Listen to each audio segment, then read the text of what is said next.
evening. On this pivotal Sunday evening, Jamaica stands at the threshold of a new political chapter. In just about 2 hours, Prime Minister and Jamaica Labour Party leader Andrew Michael Holness will tell the nation the date when Jamaicans will go to the polls to choose their members of parliament and, by extension, the next government of this precious country. But that's not all. Dr. Holness will also reveal the date for nomination, the moment when all the hopefuls officially step into the political arena. Until then, they are aspirants, of course, and after that day, they will become candidates in the truest sense. It's the political point of no return. I'm Nika Lewis, and I'll be guiding you through this very consequential Night of Decision 2025 coverage. So we have been tracking much of what's happening in the center in Halfway Tree, and we want to take you there soon. We have an Amoy Harriet. She's a reporter of known caliber who is standing by, but she's going to join us a little later on. So we have an understanding that laborites have been summoned in their thousands for this mass rally taking place in Halfway Tree at this time. Many voices will take to the stage tonight, but none more anticipated than that of the Prime Minister himself. As we said, Amoy Harriet, CVM's very own, is there on the ground tracking every development as the excitement builds toward the big reveal. So, gentlemen and lady in studio with me, we have to my immediate left, Mr. Cleveland Tomlinson. Welcome, Cleveland. Thank you, Nika. And a little farther down, we have Miss Kristen Giles. Is this Charles or Giles? Giles. Giles, Kristen Giles. Thank you so much, Lady Giles and Mr. Tomlinson. Welcome. What exactly are we expecting? Let me start with the lady first. What exactly are we expecting coming out of this evening's mass rally, the announcement, all of that? What else are you anticipating? Well, we haven't gotten any manifestos as yet, so I'm anticipating that a little bit more of what the intended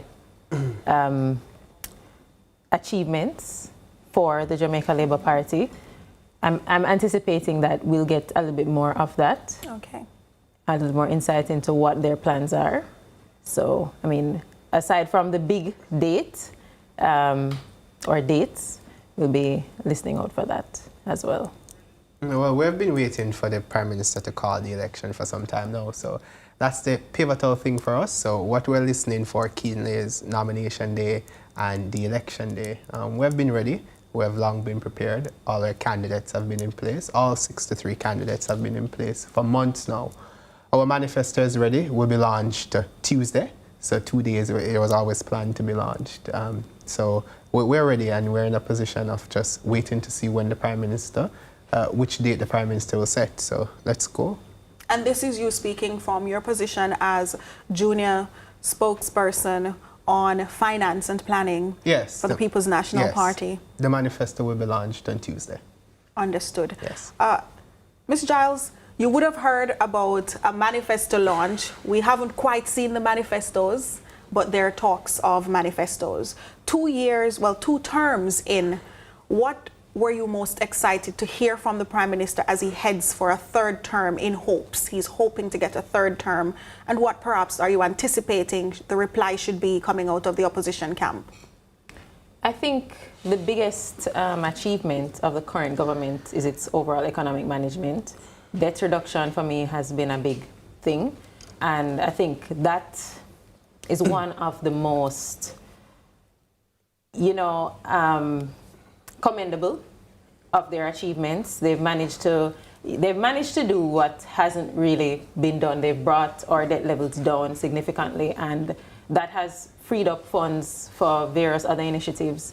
And they've, spoken extensively about that. I think other areas of their economic management, I mean, currently, well, they've been boasting that the percentage of Jamaicans living below the poverty line has never been lower. So, just generally, I think they've been doing well in that department, and that's hard to dispute at this point. So I think the opposition would really, they'd have to come with something really good to counter that, to get, Jamaicans who especially those who are financially minded to, disregard that.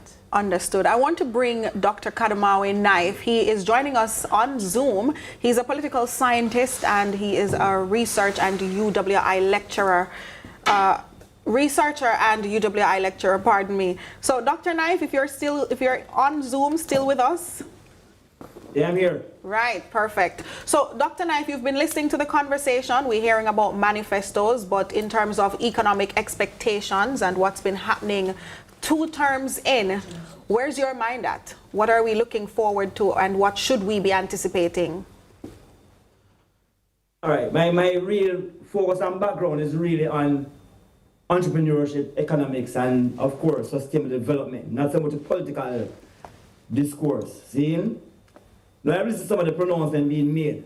And when I'm speaking of government, and government include the ruling party and the opposing party, because all decisions are made either directly or indirectly with the support of both parties.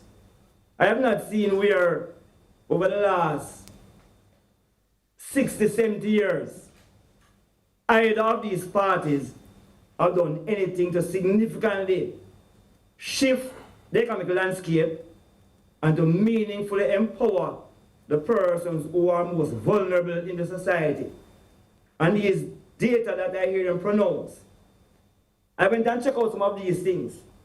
I think we must understand that you can use statistics and report statistics in a particular way to paint the picture that you want to paint. So for example, we argue that Jamaica unemployment rate is 3.3%.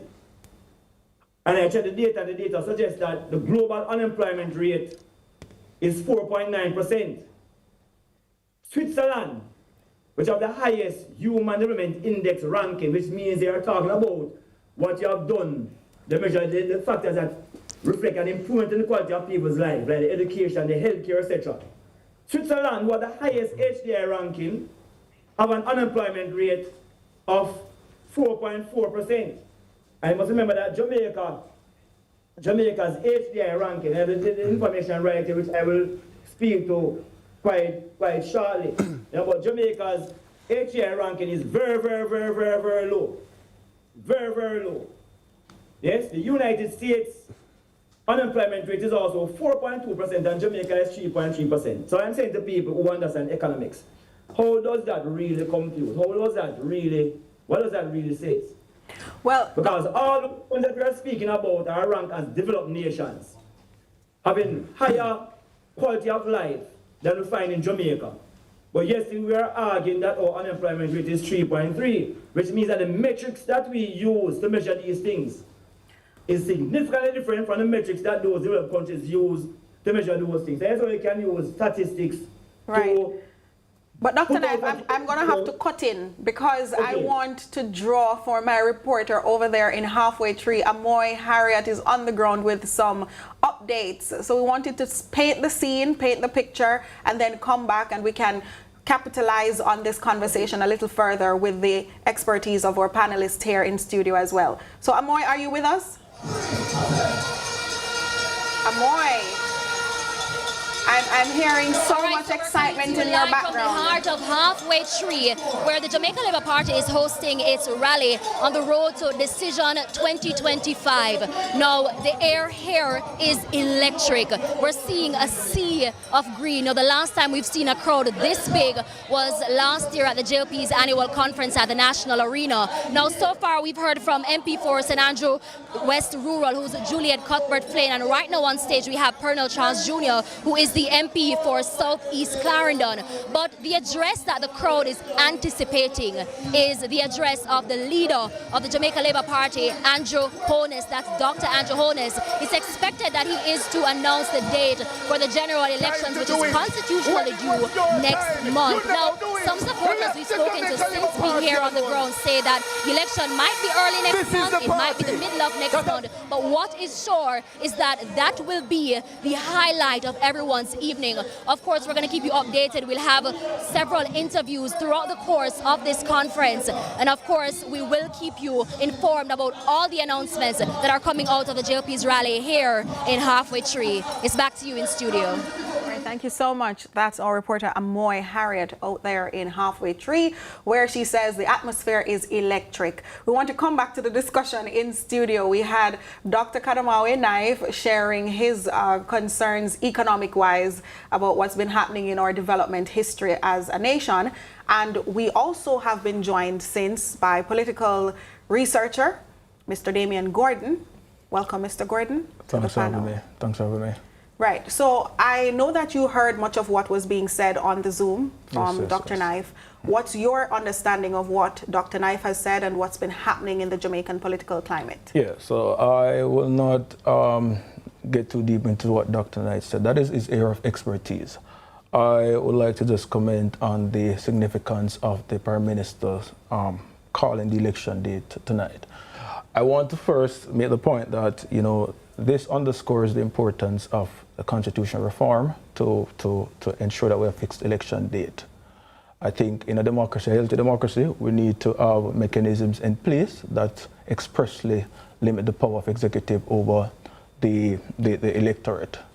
I don't think the entire country should be at the mercy of one person who holds this strong discretionary power to use very individualistic criteria to determine the naming of an election date. People need to be able to plan and organize themselves. There are many persons I know who plan to come to Jamaica during the summer at some point to vote, but they aren't sure of how to plan their itinerary because of the fact that we don't have a fixed election date. I know persons who are teachers in the United States of America who intended to come back to vote because the expectation was the election would have been held during the summer break. They are unable to do so. So I think this whole episode and the tie-in of the election date and, you know, and all of that, just at the will and of one single person, I think that is unacceptable. So I think this underscores the importance of us seriously considering fixed election date, which is something that the Prime Minister would have promised in his first 100 days. Now the Prime Minister is seeking his third term. So therefore the Prime Minister is an incumbent, and globally incumbent parties and leaders campaign on their track record. Because when you're an incumbent who have served two terms in office and seeking a third term, you can no longer evade accountability for the direction of the country. You can't cast blame on anybody else because you have held power for 2 terms. So you have to answer, you have to give a stout account of your record. This election is coming at a time when the Prime Minister and the government are at their most unpopular. The popularity of the government and the Prime Minister perhaps at the lowest it has been since 2016. And all the signs available to us, including the polls and the most recent local government election result, and even anecdotal public opinion, indicate that it will be his toughest electoral campaign to date. The Prime Minister has to show that, or demonstrate that against the odds, given the context, he has done well and he has earned a third term to continue on the legacy, or whoever frames that legacy, that he has built so far. The challenge that the Prime Minister faces is, I think the average Jamaican voter is no longer a single issue voter. So there was a time when you could reasonably assume that one issue will drive persons to the poll. Maybe it could be the economic issue or security or something else. But I think most Jamaicans now are interested in good governance. That has many facets. Or they're not prepared to accept trade-off where, okay, we're gaining some areas, but you can wait, so wait. You know, they want to see deliverables and positive deliverables in all of those indicators of development that are critical to them. So you can't tell people, for example, that the economy is growing, but people are saying, but look at the state of the road, look at the state of the healthcare system. Where do we livable ages? My purchasing power has not improved. So the connection is very important, and people have to be able to connect statistics to how they live or they experience their daily lives. And I think that skepticism and apathy, I think that is the greatest challenge that the Prime Minister now faces as he seeks a third term. Right. So, Mr. Gordon, I'm going to ask you to just hold a little bit because we want to touch on a few things that you mentioned. I want the panelists to weigh in. And certainly we're going to come back to Lead Story Decision 2025 in just a moment.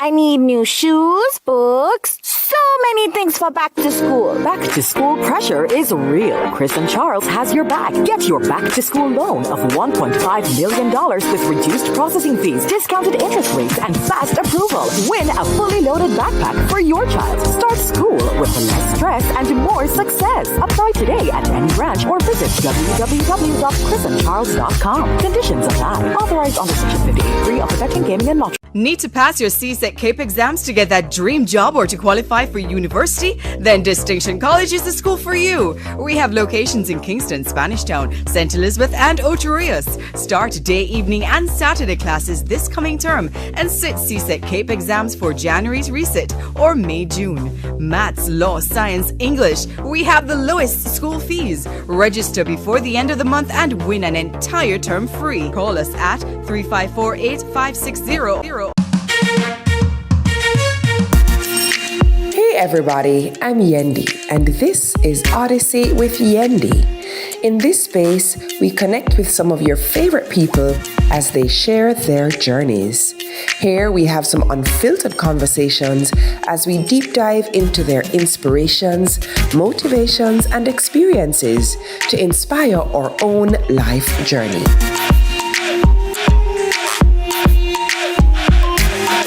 Odyssey with Yendi, brought to you by Grace, singer, and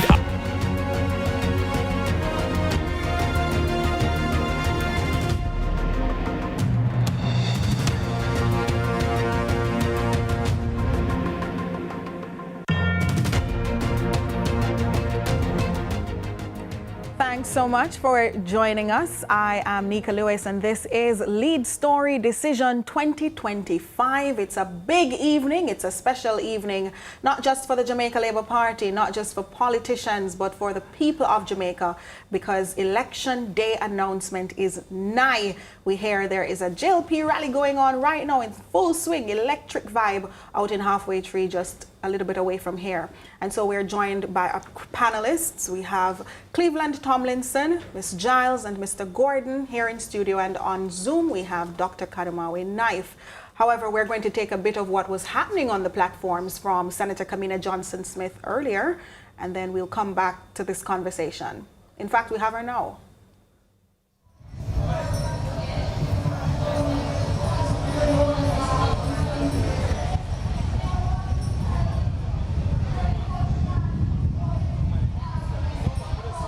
And acknowledges the work that the Jamaica Labour Party government has been doing over the last 9 years.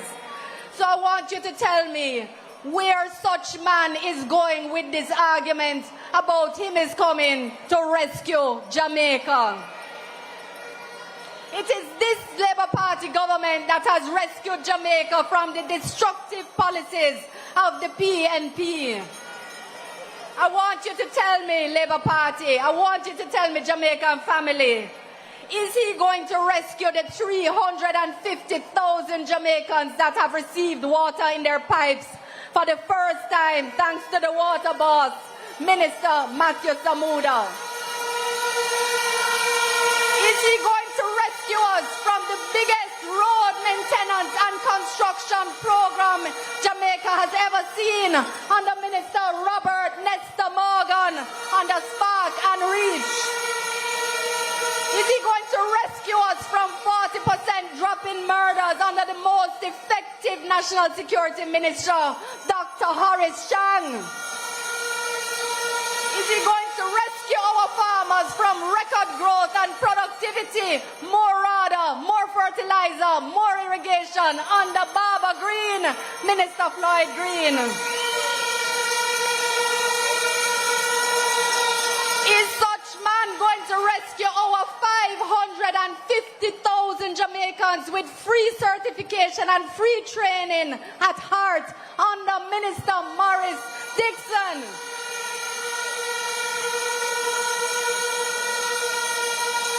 Is he going to rescue our vulnerable families from the hundreds of new social housing that the Prime Minister is handing out and building from east to west in every parish? Jamaica, we have to send them a message to tell them that we know that the Jamaica Labour Party has been doing the work. But I have 3 more things to ask you, my Jamaica people. There you have it, Senator Kamina Johnson-Smith. She was on fire to some. Some would say this is probably a very charged moment for her, but I'm going to pull on the man next to me. That's Mr. Tomlinson, Cleveland. I know you wanted to say something. Yeah. Nika, context is very important. Whatever the Jamaica Labour Party can point to as achievements under its 2 terms, there's a context to it. And I heard Kristen referring to some of what it can achieve, can regard as its achievement. Kristen referred to the low debt to GDP ratio right now. What's the context behind that? I'll give the listeners a context. In 2014, the People's National Party agreed to adopt the 60% debt to GDP target. Not only did the PNP government, led by Portia Simsimila, agree to that target, the PNP enshrined it into law through the fiscal rules when we amended the Financial Administration and Audit Act. And it said that any government that comes to power must adhere, must structure the budget, and must achieve a certain fiscal balance that will deliver debt to GDP by 60%. Not only did we do that, we set a legally defined time frame by which it had to be done. We originally set 2025-2026 fiscal year. COVID came and the Parliament approved that. These fiscal rules are binding on any government. So had the PNP been in office today, the debt to GDP ratio would have been similarly to where it is and certainly within that region. So it is largely an outcome of the binding fiscal rules that the PNP implemented. So that has to be underscored. I also heard about poverty that Kristen referred to, which the administration can point to as an achievement.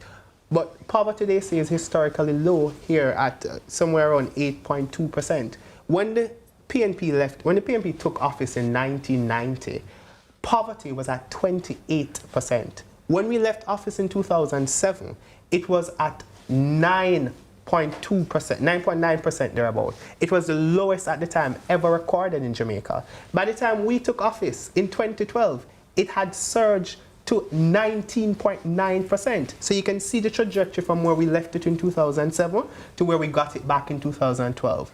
Given the austerity measures that the PNP had to impose because of how the Jamaica Labour Party left the economy and the fiscal state of our accounts at the time, there were some challenges that the PNP had to give its focus to. So again, I want us to underscore that context is very important. But what kind of economy has the Holness administration presided over in its 2 terms? One that I regard to be a one-foot economy. Because on one hand, what we can see are improvements in some indicators in the economy. We call that macro stability.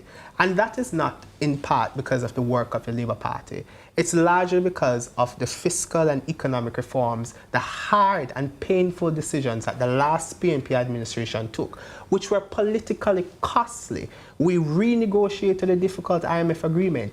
We had to impose taxes to generate the revenues that were needed to meet that program and to turn around the economy from the precipice of a disaster. Let's just set that context very clear. So we're going to save some of this for the heated debates that are coming up. But Dr. Knife, we've heard from Senator Kamina Johnson-Smith about much of the development that is taking place in society under the Jamaica Labour Party. But is this development being felt, and exactly by whom?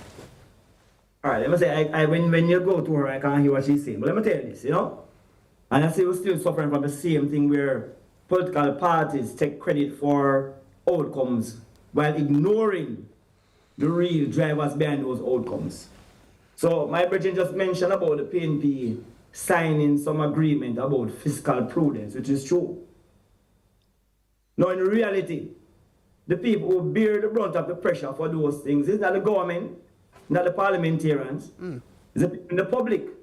So if the Jamaican population and all those other organizations did not buy into those things and decided to make those sacrifices, because them tell you in reality, people who are in government, in politics, them don't really make any real financial sacrifices because they're in a position where they can sort out things for themselves. It's a broader population who decided, okay, we're not going to demonstrate for further pay increases. We're not going to demonstrate because of taxes. Those are the people who have really made these things work.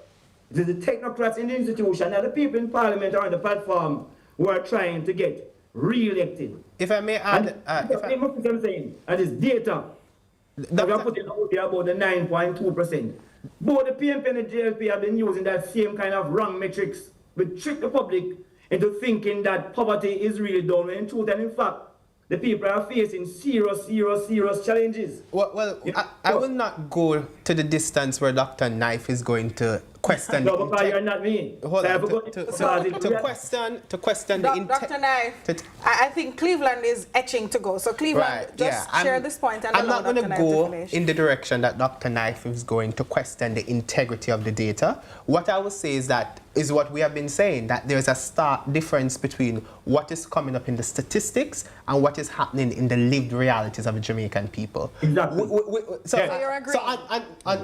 Let's make the distinction. I'm not questioning the integrity of the data, but there's a dissonance that we have been highlighting. Let's just make that point absolutely clear. With respect to his point, the former part of his point where he talked about the Jamaican people bearing the brunt of the economic decisions made, that's not inconsistent or mutually exclusive to what I was saying earlier.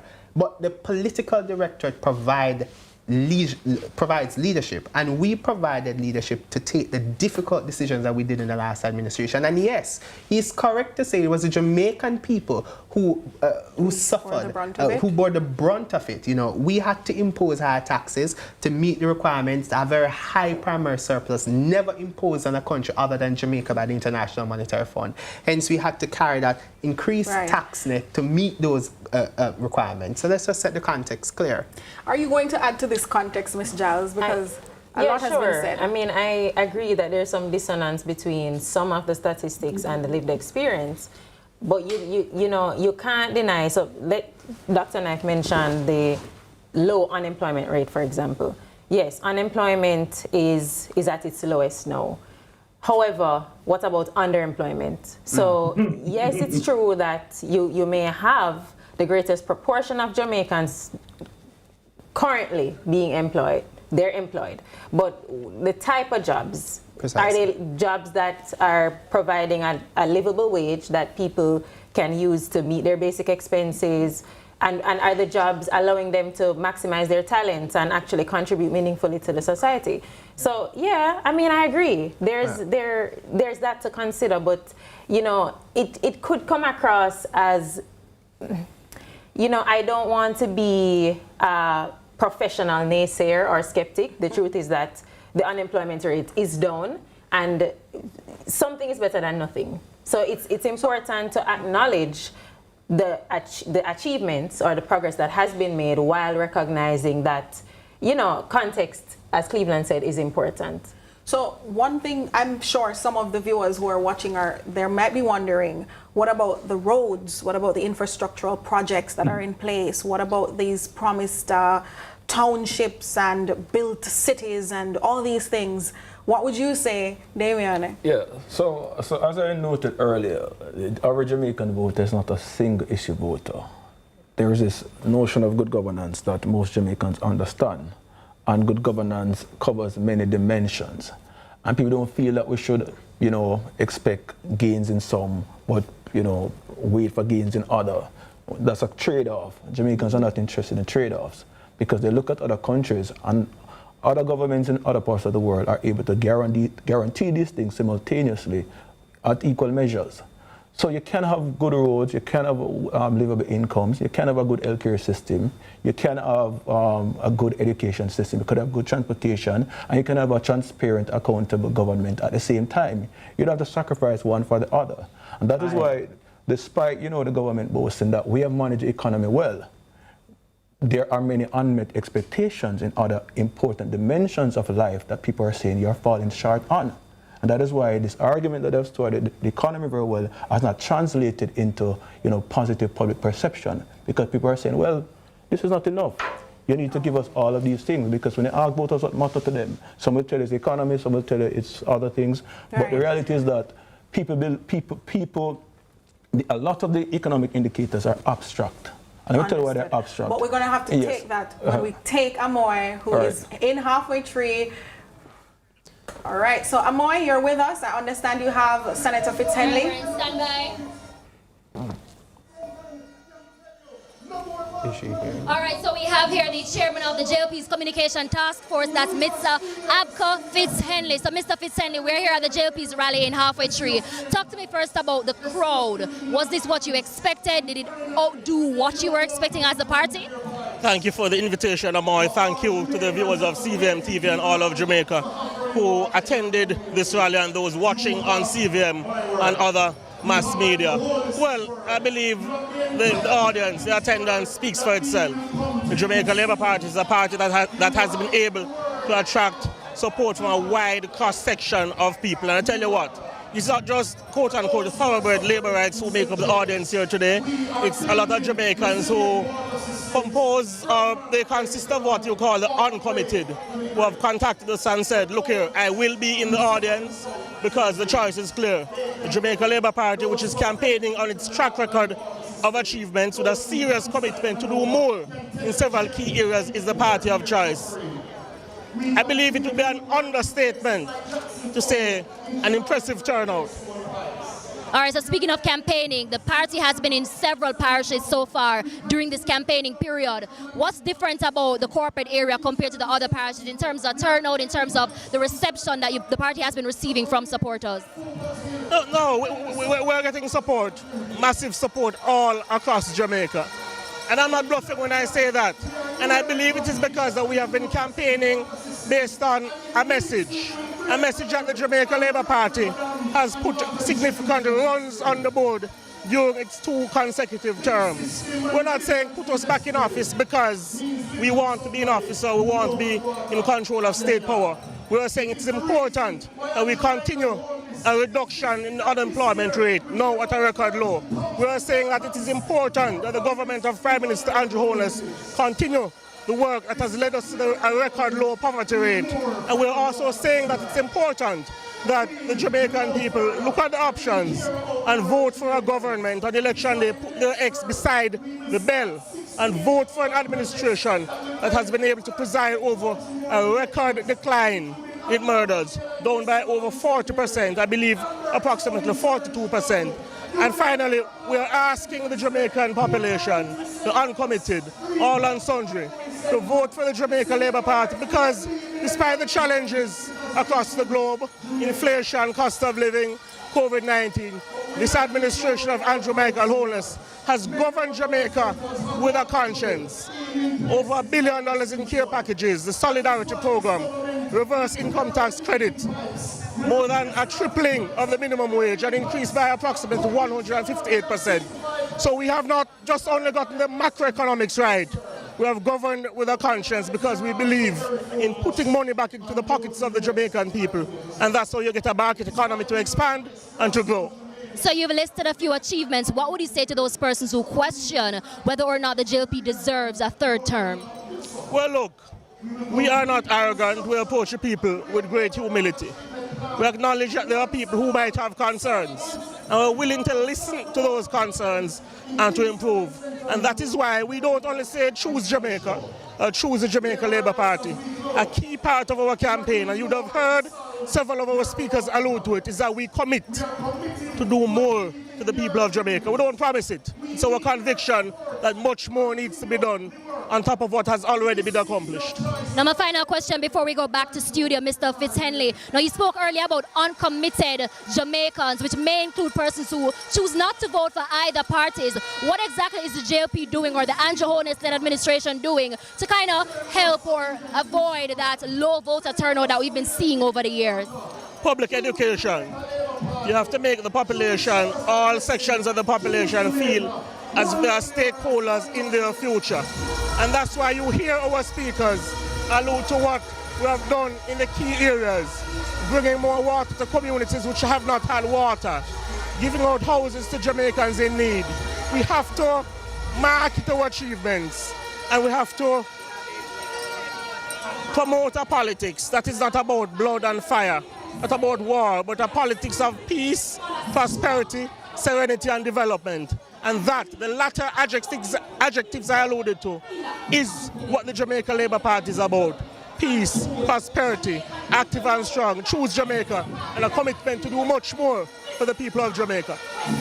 All right, thank you so much. That's Mr. Abka Fitz-Henley, chairman of the JLP's Communication Task Force. As I mentioned earlier, we will be giving you updates live throughout this JLP rally here in Halfway Tree. It's back to you in studio, Nico.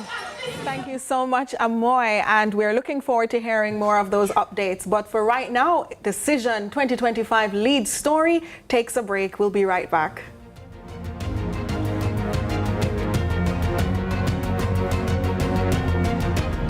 Deep into the issues, we'll take you beneath the surface. Greetings and salutations. My name is Orville Higgins, and it's another edition of Fan Central. Talking to the people at the heart of the top sporting stories. Hear from your favorite sportsmen and women and the administrators who work tirelessly to make it all happen. It's live sports talk. I've written an entire article. Yes. Looking at all the major issues every Tuesday at 9 p.m. It's Fan Central.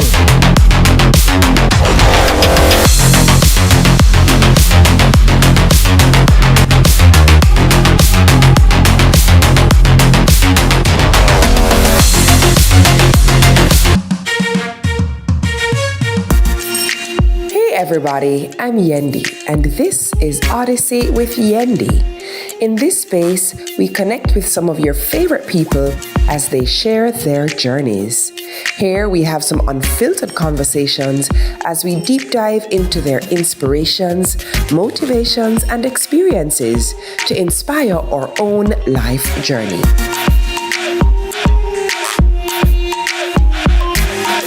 Odyssey with Yendi. Brought to you by Grace, Singer, and IslandNet Services. Every dream conquered is another dream gained. I land and I fly again like a jet plane. Headed straight in your direction, 'cause I'm wiser, one step closer. I'm winning 'cause I work so hard. And the music keeps on playing, and the people them I say we are my show tonight. Oh, what a feeling! Don't stop dreaming. Keep on believing in the power of the feeling. Whatever you want, take a chance. Song in your heart, step in your dance. You got the spark, don't fit the dark. Shine your lights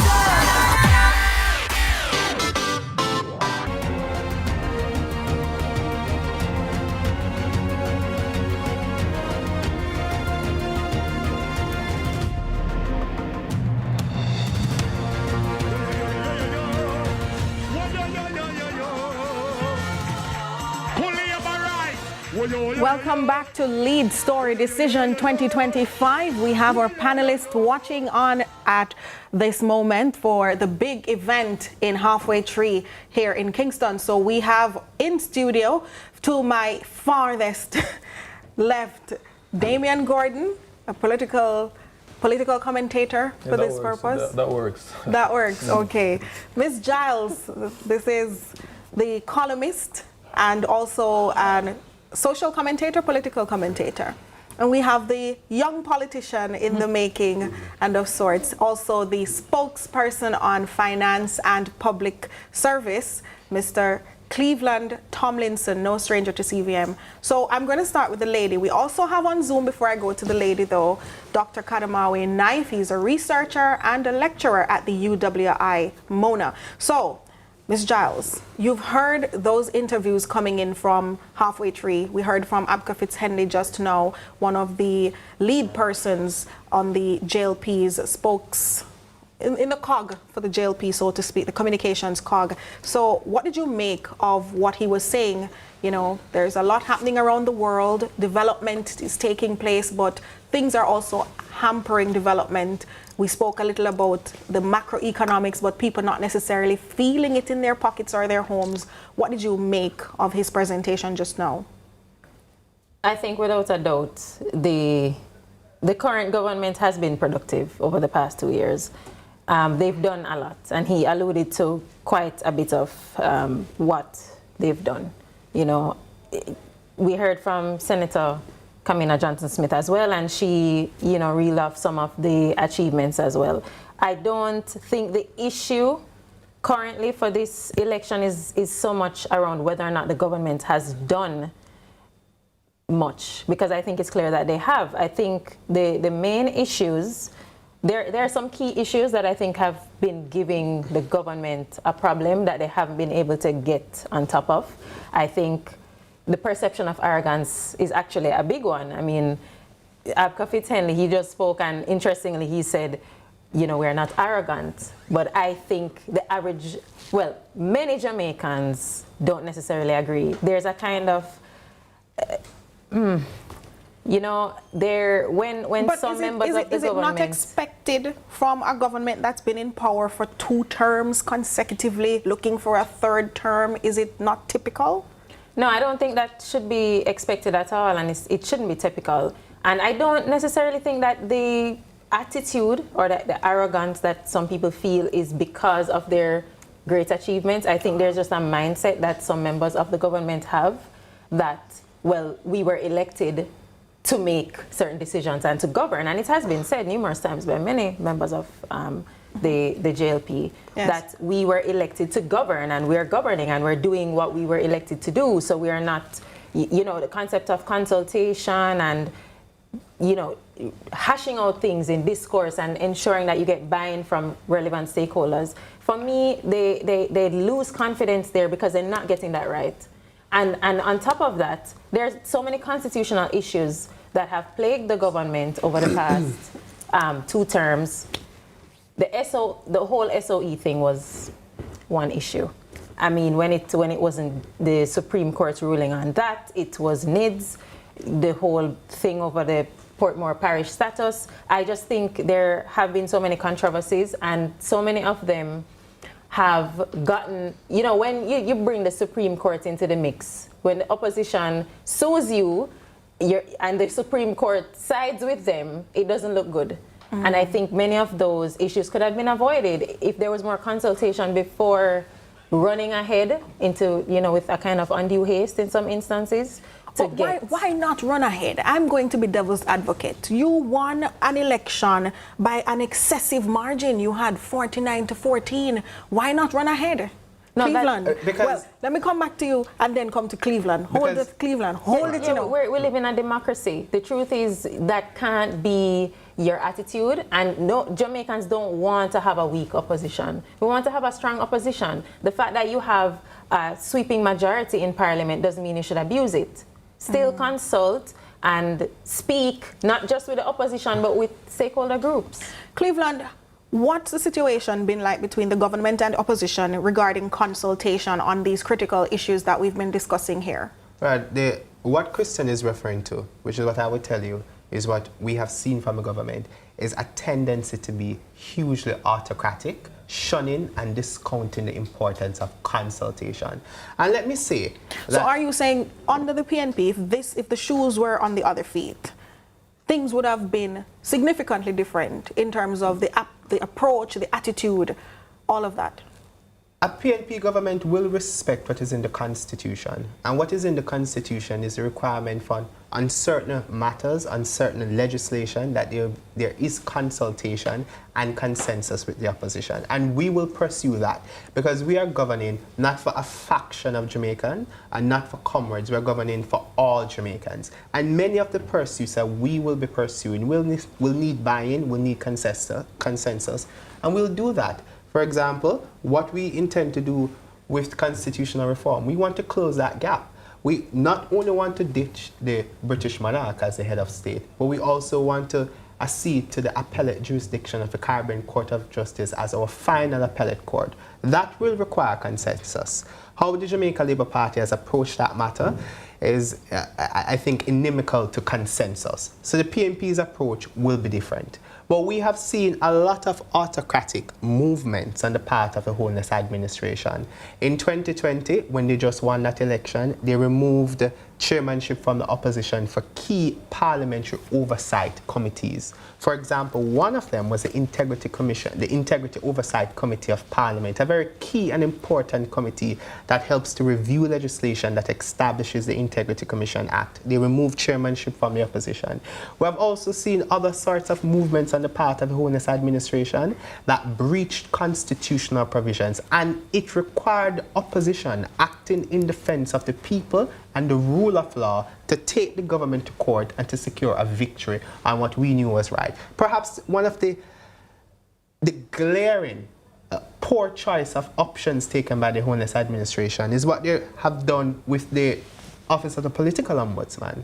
They have decided to scrap a system or an arrangement where we had a standalone ombudsman and subsume that office into the Electoral Commission of Jamaica, seeking, in my estimation, to what they regard to be streamlining for efficiency, but what they're essentially doing is weakening the functions of the political ombudsman and affecting and impairing the good reputation and the goodwill that the Electoral Commission has augured over these years. So again, what I've pointed out are many examples of the autocratic tendency of this administration. That is not how you govern in a democracy.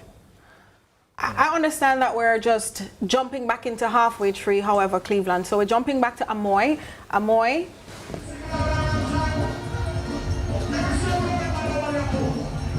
Jubilation there on screen. All right, so we are here with Member of Parliament for St. Andrew East Rural, Mrs. Juliet Holness. Talk to me. And let's also mention that she is Speaker of the House as well as the wife of the JLP leader, Dr. Andrew Holness. So St. Andrew East Rural, there's a very tight race going on right now with Miss, and talk to me about what's expected. Well, for me, I put in the work. I have one mantra. The day I'm elected, I rest that night, and then I start working the next morning. And I work until the day I am nominated again, or someone else is nominated on the Jamaica Labour Party ticket. So I actually don't have any worries or concern when I go to an election. I don't pay any attention to anything other than my record of work, my commitment and relationship with the people of East Rural. They know me. I am family. So you're therefore confident that Joan Gordon-Webley, there's no chance that she will, take your seat? She's no longer my opponent. She would have been my opponent the last election. She's now in West Rural. And I really don't know who my opponent is. My job is to represent East Rural. That's always my concern. I don't pay attention to anything other than the needs of my people of East Rural, all of the people of East Rural. So are you able to say, how many seats you believe that the Jamaica Labour Party will retain this election? I've never made an effort to guess. I believe that we will win the election handsomely. Why I believe this? We have literally put in the work. People have been able to make a comparison with one party governing versus the other party governing. We have been steadfast in improving and developing people's lives. And as far as I'm concerned, Jamaica and Jamaicans want to be able to move forward and upward. When you look at what has happened in terms of our growth and development, when you look at us being able to pay down our debt, when you see us fixing roads and building Jamaica without having to borrow and heap debt, when you see us being able to do so much without taxing Jamaicans, when you see us being able to increase the salaries of civil servants right across the civil service and still not heap taxes on the backs of us as Jamaicans, I know that we have done the work, the people know we have done the work, and I expect that Andrew Michael Holness will be returned as Prime Minister and the Jamaica Labour Party will be the government. Once the next election is called and the day of election is finished, we will be victorious. All right, so just to make a correction, so the PNP candidate who's contesting for your seat in St. Andrew East Rural is Patrick Peterkin. But that aside though, my final question before we go back into studio. So the PNP had a rally that was also scheduled for today, which they have since, postponed, citing public safety concerns. In addition to reports that we've been seeing over the last few months of vandalism as well as, intimidation, allegations. Talk to me about what would you say to those persons who say that this election is showing signs of being a violent one?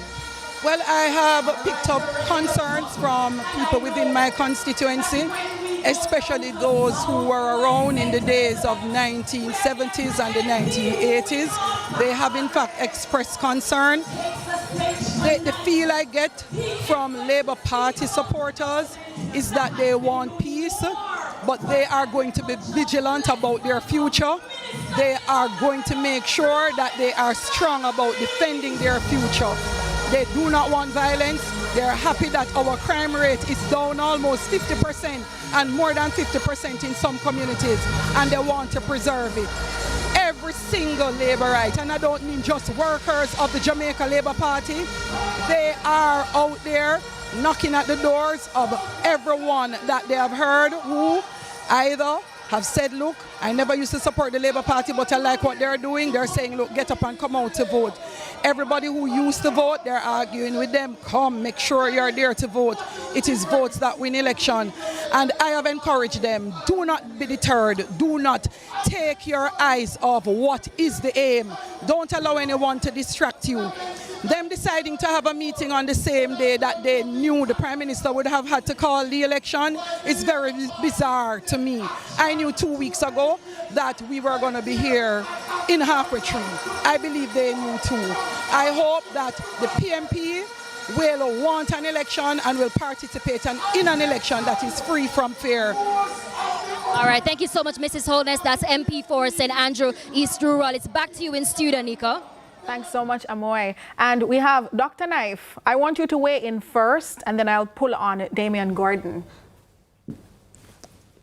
On what? I'm not seeing what is being... Oh, you're not seeing. My apologies. I'm not getting news information. I know. All right. So what I'm going to do is throw to a few of the panelists inside, and then we'll catch you back into the conversation. Yeah. So, Damian Gordon, we heard from the Prime Minister's wife, who is also an MP in her own right, East Rural St. Andrew. She's going up against the PNP's Patrick Peterkin, an attorney at law as well. So, we're asking you, we've heard talks about violence, and we've talked a little about that during the break. What do you make of what's being said about violence and the political climate? Yeah. So, traditionally, we have had an adversarial political culture. And because of the adversarial nature of political culture, we can expect political tensions and, you know, the tense political rivalry at intervals. We obviously, many of us are aware of our checkered history of political violence, particularly in the 1980s. Election cycles during that period were particularly vicious. You know, we saw proliferation of violence in several of the elections that were held in the 1970s and the 1980s. Since the 1990s, our elections have been observed by international observers, and they have passed the test. Our elections are generally free and fair, and for the most part, outside of the so-called garrisons that are based in Kingston, St. Andrew, and parts of St. Catherine, they're free from fear, right? And the rivalry is normally very friendly. I know there's an inclination for us to assume that because an act of violence takes place at a political event, it is politically motivated. That is not necessarily the case.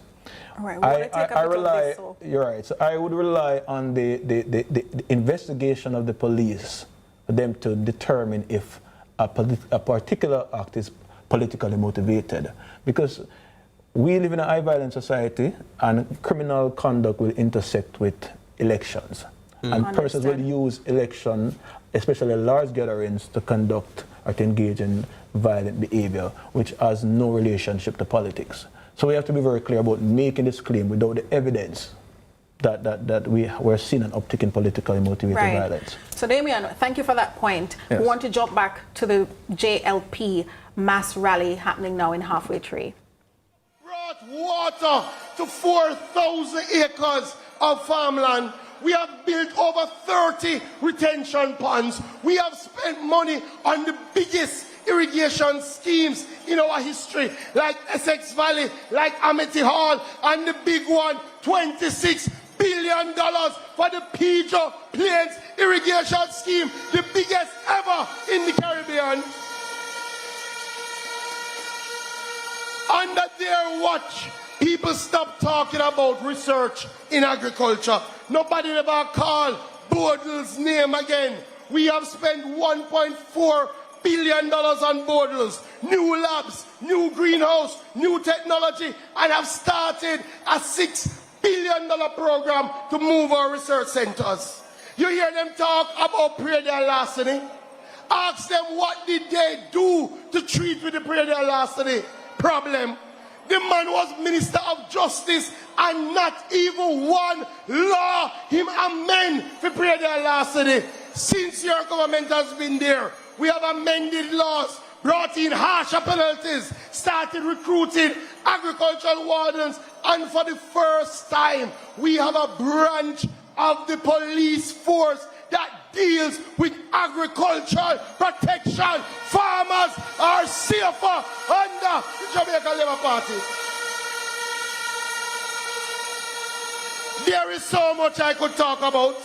When we came, Rada only had 7 tractors. 7 tractors for the whole island. Under your government, Rada now have 22 tractors, more than 10 backhoe. We have onion harvester. We have trailer. We have mechanized agriculture. Not to mention fisheries. They never used to pay the fishers any mind. We have introduced a fisheries incentive plan. We have started to train our fishers. We are retooling our fishers. Fishermen and women get wire, them get engine, them get boat under the Jamaica Labour Party. But not only that, we have thought about the people. When we came in, farmers and fishers couldn't get health insurance. Them couldn't get life insurance. Them never have crop insurance. Your government has worked. Now our farmers and fishers can get health, life, crop insurance under this Andrew Holness-led government. And we're not finished yet. We are going to move to introduce for the first time a farmers and fishers pension program. We're going to put $1 billion so farmer and fisher can cock up their foot and enjoy prosperity.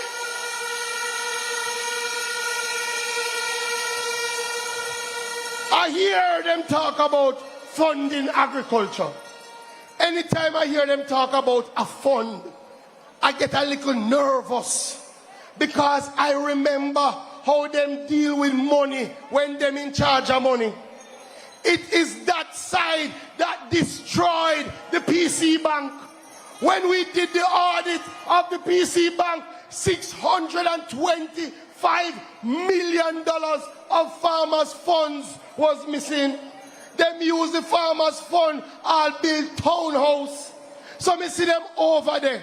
And true we run the country good. They want to come back in. It remind me of a saying, nobody want to plant the corn, but everybody want to raid the barn. The PNP will never raid Jamaica's barn.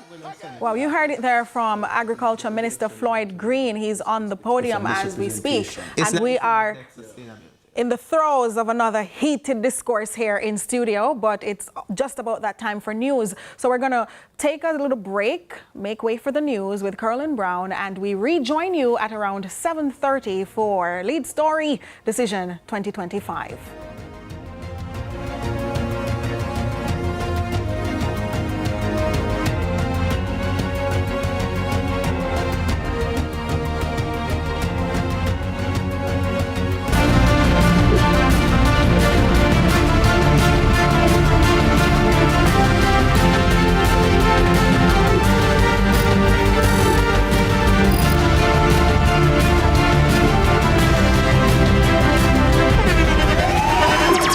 The internationally acclaimed On Stage with Winfred Williams. At a new time, Saturdays at 8 p.m. on CVM TV. So much more than entertainment. From politics to global events, from social issues to breaking news, Lead Story Prime dives deeper, cuts through the noise, and uncovers the stories that shape your world. Join us every Tuesday at 8 p.m. for Lead Story Prime with me, George Davis, for an hour of incisive analysis, expert interviews, and unparalleled coverage of the issues you care about. Lead Story Prime, your front row seat to the most compelling discussions. Lead Story Prime, where the truth comes first. Only on CVM TV. Sagicor, building trust for generations. Celebrating 55 years. The time by Sagicor is 7 o'clock.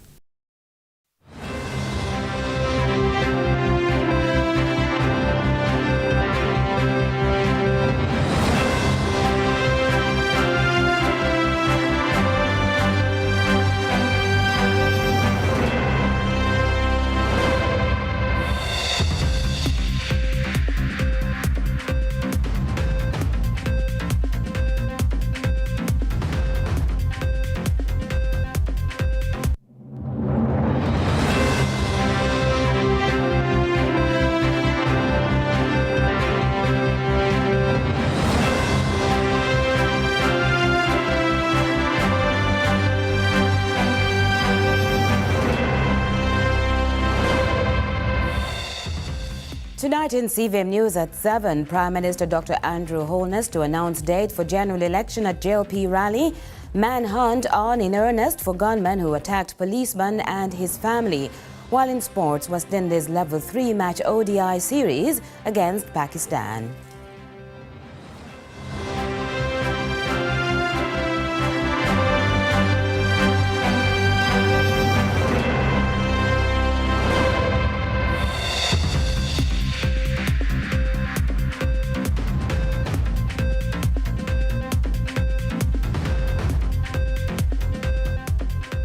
Hello from Kingston, Jamaica. This is CVM News at 7 for Sunday, August 10, 2025. Thanks so much for staying with us. I'm Caroline Brown.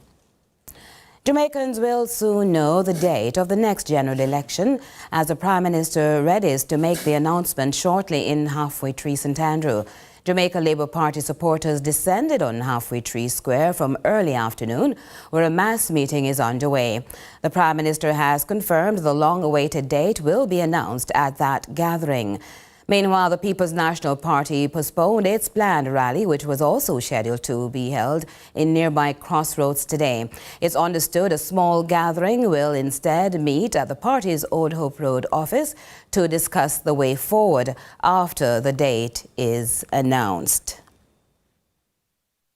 To other news now, the brutal gun attack on the family of a police officer is being condemned.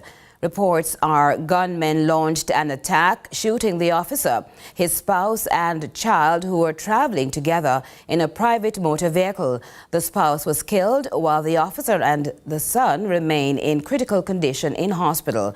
We have more. Gruesome attack by gunmen on a family Saturday evening. The officer was reportedly driving to Reading St. James and parked his vehicle along the roadway in the vicinity of Club Elevate. It is reported that men in a car pulled up behind them and there was an exchange of an item. Shortly after, gunmen from that car opened fire on the family. Detective Constable Michael Morgan, who is attached to the lottery scamming task force, is in serious condition in hospital. His young son is also undergoing surgery. The spouse of the police officer, 36-year-old Crystal Stevenson, shot dead. Shock and bitterness expressed by colleagues seriously impacted by the attack, but most importantly, prayers being lifted for the injured to survive. The Minister of National Security, Dr. Horace Chang, the opposition and the Police Federation all condemning the violent attack. Dr. Chang said the attack has shaken the resolve of the security forces and the government in an effort to improve upon the reduction in violent crimes, including murder. Minister Chang says the gun violence on the police officer and his family has doubled the determination of the security forces to find criminals intent on preying on Jamaicans. Chang has committed that the government will be giving the JCF the full backing to go after the thugs who attacked the lawman and his family. For his part, Peter Bunting, opposition spokesperson on national security, reiterated the opposition's call for urgent and effective action to tackle violent crime. Bunting called for protection to be offered to the families of law enforcement officers. Bunting also asked for better behavior from those he described as being distasteful in the sharing of images without regard for the emotional distress of victims. Damon Phillips, CVM News. And as we continue our election coverage at this time, where we're anticipating the announcement of the election date, we're now going to go to our reporter, Amoy Harriet, who's been in Halfway Tree for most of the afternoon. Hi, Amoy. So the what's the energy very here latest? at the JLP's rally in Halfway Tree is anything short of dull. Like I mentioned earlier, the excitement is high. A sea of green, thousands of supporters are gathered here. And right now I'm joined by one supporter by the name of Denise, who earlier came up to us saying, show our Labour right. Denise, first tell us, why do you support the Jamaica Labour Party? I said show our Labour right because a lot of activity and a lot of things especially going on in Tamika Davis area in Western Hanover. She had fixed so many roads and pipes, the ball field, the play field. So I'm happy on here to serve her and to be accompanying her. And how many many years have you been supporting the Jamaica Labour Party? I've been supporting Jamaica Party from I'm in the belly coming up. And what exactly are some of the improvements you've seen in your life personally over the years as a result of the Jamaica Labour Party? Personal over there as an indoor agent, I go around, I look people for them to vote. I always sometimes give out some like farm workers program card and all different type of stuff. We look for our people. And you dropped a name earlier. Is that the member of parliament in your area? Yes, Tamika Davis. How confident are you that Tamika will gain the seat for this coming election? Oh my God, she's way marching high. When we go out in the days and work with her, I'm telling you, everybody is saying shower. From Dr. Chang leave, she's the first lady to come back and win. I know Tamika Davis will do it. All right, thank you so much, Denise. Now, right now, I'm joined by another supporter by the name of Winsome, who also has been yelling since evening, shower Labour rights. She also has been yelling, bro God. Why exactly is it that you support the Jamaica Labour Party? Yeah, man, bro God set the thing, man. Make everything possible. Everything all right for the kids, them, and others, the elder, them. Him do everything good. Are you confident, then, that the JLP will be winning this coming election? Positive, sure. Why so? Fully loaded. We got it. You know, so bro God, you know, see the street, look at the crowd. We can't lose this one, man. We're fully loaded. So who's the member of parliament in your area? Miss Williams, Favored Williams. Big up yourself, Miss Williams. You can't lose, you're gone home too. You win, she sell off, she win one badness. All right, so that's Winsome. Now, right now, we're joined by another supporter. Like I mentioned, we have thousands of them here at JLP's rally in Halfway Tree. So talk to me. Why are you dressed in green? Why are you here at the rally this evening? Because I believe in Andrew and I believe in prosperity, and I think he's doing a great job. What are some of the things you've seen over the years why you believe he's doing a great job? Well, the development of the country, and young people are getting more jobs provided and stuff like that. So election is supposed to be called this evening. What date are you predicting? Maybe September. I'm not sure. Maybe in September. Any date specific in September? Early September, mid-September? I think early September. Early September. All right, thank you so much. So we have another supporter coming in. All right, no, we don't. So like I mentioned earlier, Prime Minister Dr. Andrew Hodness, leader of the JLP, is expected to announce the date of this general election, which again is constitutionally due next month. The anticipation is high here as we await Dr. Hodness's address. It's back to you in studio. And just a quick reminder that we will pick up our coverage from Halfway Tree at about 7:30 with Nika Lewis. We'll be on set with our analysts, and so we invite you to stay with us. Let's continue with more news on the political scene now. The opposition People's National Party, the PNP, is demanding the government, particularly the Ministry of Finance, treat public sector workers with respect. Opposition spokesperson on finance, Julian Robinson, says meaningful discussions should be had with public sector workers. Totally unacceptable. That's how opposition spokesman on finance, Julian Robinson, is describing the treatment of public sector workers by the Ministry of Finance and its minister, Favour Williams. In an interview with CVM News, the opposition spokesman says the ministry and its minister cannot continue to ignore the workers. He says Minister Williams' decision to acknowledge and arrange a meeting with members of the Police Federation only after the chairman expressed her frustration publicly shows the scant regard for workers who want to safeguard their livelihood. Our public servants should not have to go through this simply to get a meeting. We haven't even reached a negotiation yet, and it shows a disregard and really a disrespect for public servants that we don't respond. The ministry doesn't respond to correspondence in a timely fashion, and also doesn't acknowledge particularly our policemen and women who are out there day and night putting their lives on the line to protect us. Mr. Robinson is of the view that the ministry's response should be in a more timely fashion. I really find the lethargic response from the minister, the length of time that it has taken her to acknowledge the Police Federation to be totally unacceptable. And it's not just the Police Federation. There are other bargaining groups that similarly have written to the Ministry of Finance, and similarly they've got no response. It's really not an acceptable way to do business. The opposition spokesman on finance believes more respect should be shown to workers. So I'm calling on the government, treat our public sector workers with the respect that they deserve. Acknowledge their correspondence and at least say to them, if you can't meet immediately, set a date that gives them some assurance that their legitimate concerns are going to be heard. Marjorie Gordon, CVM News. More news at 7 in just a moment.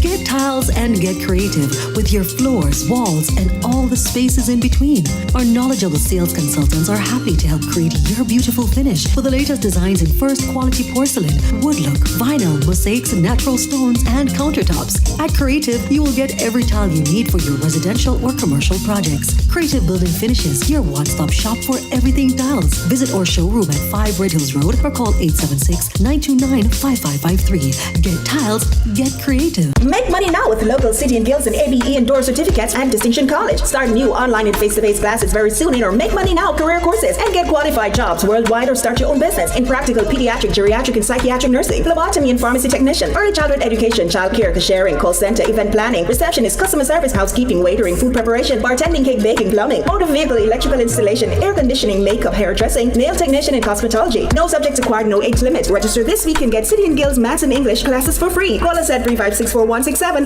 Ashman's Equipment, the new name in forklift sales and rentals in Jamaica. Top quality, low prices, fleet discounts available, 12-month warranty, free service parts, daily rentals, crazy cheap. Ashman's Equipment, same forklift, better deals. Save when you charge your electric vehicle with JPS. It's even more affordable than gas. Our Charge and Go network offers the fastest electric vehicle chargers, so you can power up in as little as 30 minutes. With over 39 charging points island-wide, you'll always find a convenient place to shop, eat, work, or relax while you recharge. The Charge Lab app and Charge and Go RFID card make it easy to pay and track your charge right from your phone. Start charge. Learn more at jps.com/charge and go. In Jamaica, you can run in the sand or compete on the track. You can make friends or make fans. You can cool off in the mountains or you can move down. You can lay back or lean in. That's the spirit of Jamaica. We do big things here. Come see for yourself.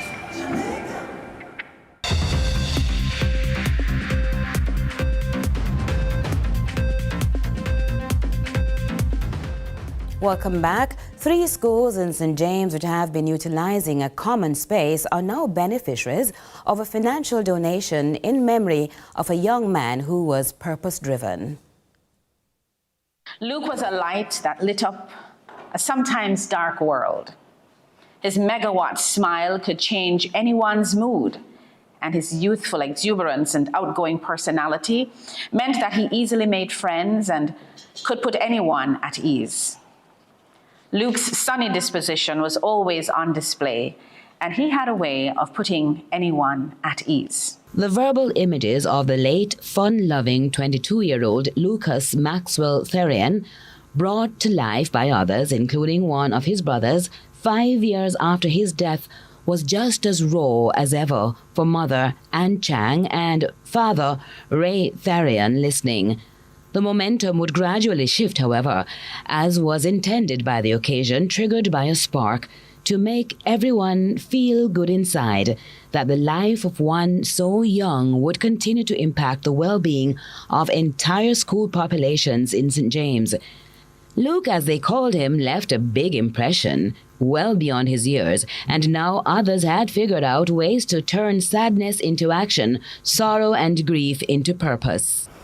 He grew up running in and out of my house, falling asleep on my couch many times, sleeping on the floor in my son's room, singing at the top of his lungs in the back of my car on the way to tennis tournaments, and going in and out of my fridge, eating me out of house and home. We miss him every day. Joan Robertson went on to explain how what started as a group of friends with a target of $1 million became a big splash. What's happened is that it's grown into the Friends of Luke. We even have a name now. A spirited community of friends that knew Luke, and that's raised $5 million. Now, the $5 million is to mark the 5-year passing of missing Luke, the milestone in that, and $5 million to contribute to Mount Alvernia and Chetwood, and the Franciscan Sisters to mark the milestone of 100 years as a bedrock in this community. This contribution of $5 million is not just a financial gift, it's an investment in our generations to come. Your support to our legacy project is a powerful statement of faith in the potential of our students and in lasting value of quality education. And like his name, Lucas brings light with a remarkable milestone. I'm told that the big Centennial Project is a major renovation of the Mount Alvernia Auditorium, which all 3 schools share use of, so that'll benefit all 3 schools. And Luke would approve because the main activity that takes place in that auditorium is lunch every day and food, and that was very high on his list of priorities. Also high on his list of priorities was his bringing people together and gathering and building community. He did that in all of the communities he was a part of, here in Jamaica, at Deerfield, and at UVA. And all of those people helped contribute to what has become this significant donation that we will make today. Curlin Brown, CVM News. Let's now go to regional and international news. We begin with news elsewhere in the region. A rare and chilling discovery has been made in Lopino, Trinidad. Shackles believed to be from the era of slavery have surfaced, marking the first such find publicly recorded in over 200 years. Here's more from TTT News. Now, these iron implements were used to restrain African people, which of course debunks the narrative that slavery in Trinidad was mild, you had paternalistic slave masters and so on.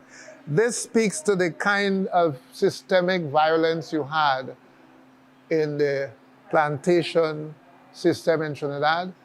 These rusted iron shackles, unearthed by a grand descendant of the former cocoa estate near Lopino, offers a haunting reminder of Trinidad and Tobago's colonial past. One historian, Dr. Claudius Fergus, believes it dates back to the time when enslaved Africans worked on the cocoa estates in the area. Executive Director of the Caribbean Freedom Project, Shabaka Kambon, said this discovery is significant as it gives a clearer and more honest picture of Trinidad and Tobago's past. If indeed these finds that we have here at Lopino are authenticated, this would be a major step for all Trinidadian people to be able to have actual physical evidence of the historical atrocities that took place here in the country.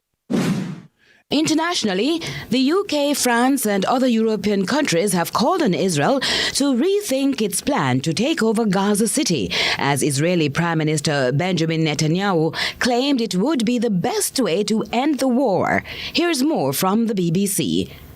The truth is that Hamas still has thousands of armed terrorists in Gaza. It vows to repeat the savagery of the October 7th massacre and to do so again and again and again. It openly professes its goal to destroy the state of Israel. It subjugates Gazans, it steals their food, it shoots them when they try to move to safe zones. And I think it's instructive that now many Gazans are fighting back. They're begging us, they're begging the world, free us,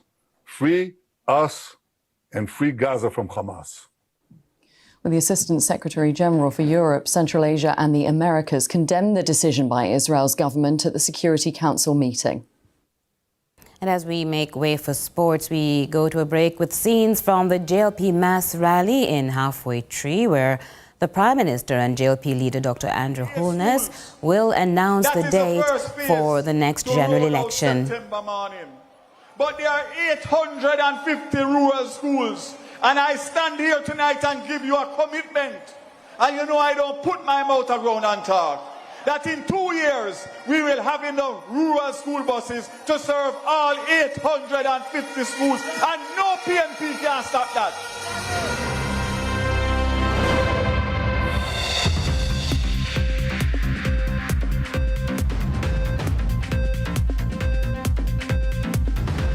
The Institute of Excellence is now introducing Genius Minds Preschool and Special Education Center, which provides high-quality early childhood education in a safe, nurturing space where discovery, play, and learning come alive.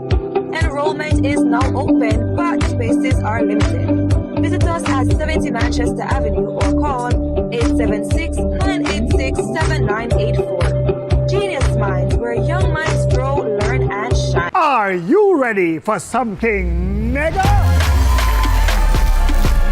Mega Mart's giving away a brand new 2025 Hyundai Tucson. Second prize, a mega shopping spree. Third prize, 30,000 monthly shopping spree. Okay, break it down for them. Spend $6,500 or more before GCT. Fill out the entry form on your receipt. Drop it in the box. That's it. Welcome to our place, where your imagination can blossom into something amazing. Where you can get tertiary level education at a practical level. Where you can be as creative as you dare. Harnessing cutting-edge technology. To create world-class entrepreneurs and critical thinkers. Where even lecturers gain benefits from our experience. Your place is the Vocational Training Development Institute, where tertiary level education and training is empowering and transforming lives. You belong here! In need of a loan? AIM Financial is the place to go. We have loans from $20,000 to $3.3 million. Get a loan to pay school or college tuition, medical expenses, bills, fix up your house, buy furniture and appliances, repair or buy a car. And when you're done, take a vacation loan. AIM has a loan for any purpose. Call AIM today. You won't find a better deal elsewhere. Guaranteed.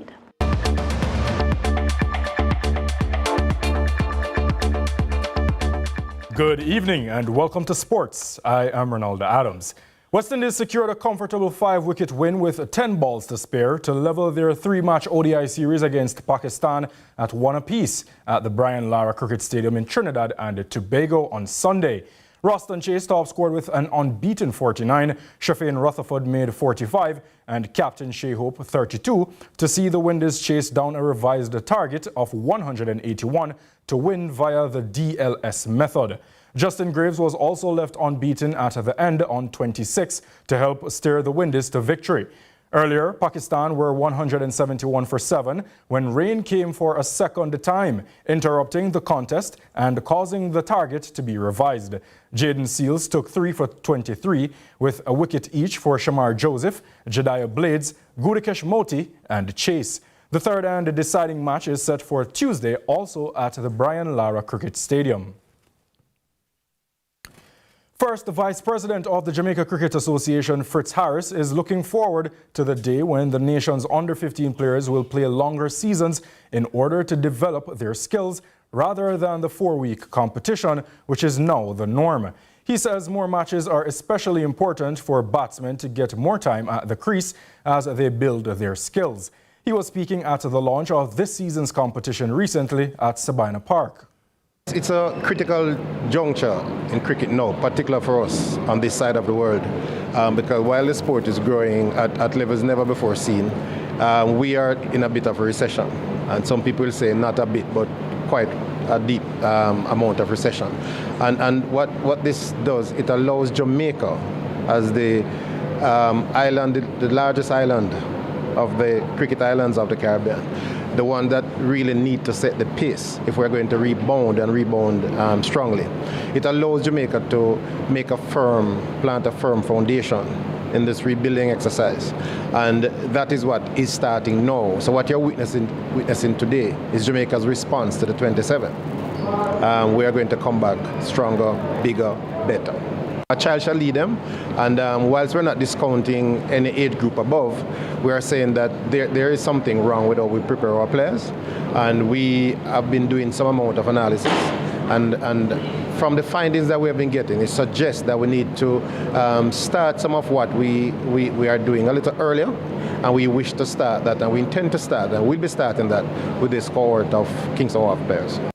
Meanwhile, the players participating in the urban area portion of this year's Kingston Wharf's competition will be given special attention by the Jamaica Defence Forces captain, Marlon Samuels. The players will be in camp for a week after the completion of the tournament and will be taught how to behave off the field as well as maintain overall discipline.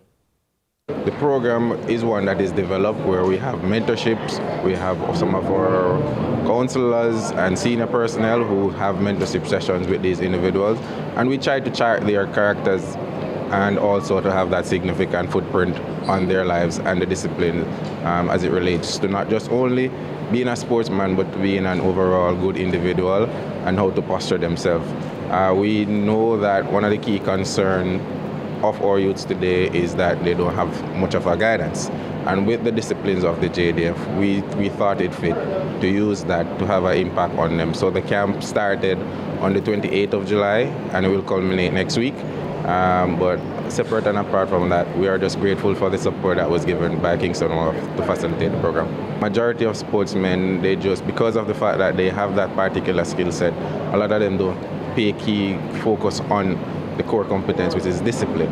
And discipline not only just mean like managing themselves and also their financial affairs, because if you should look at it, some of these sportsmen, they don't have that proper backing to manage themselves. So they usually tend to have to find personnel to manage themselves.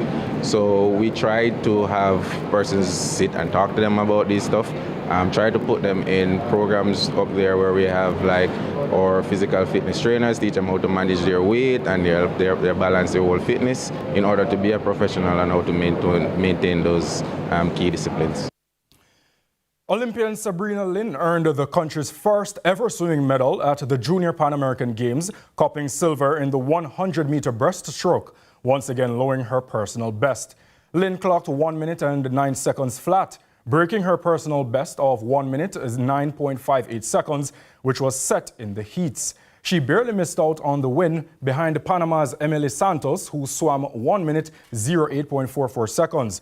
The performance in the heats was a massive personal best for Lin, whose previous best going into the championship was 1 minute 13.03 seconds. The championship got underway on Sunday in Asunción, Paraguay, and runs until August 14. And that's it for sports this evening and the CVM News at 7. We now send you back to Lead Story, a Decision 2025 special ahead of the announcement of the JLP mass rally, where JLP leader and Prime Minister Dr. Andrew Holness will announce the election date. Do stay tuned. Thank you.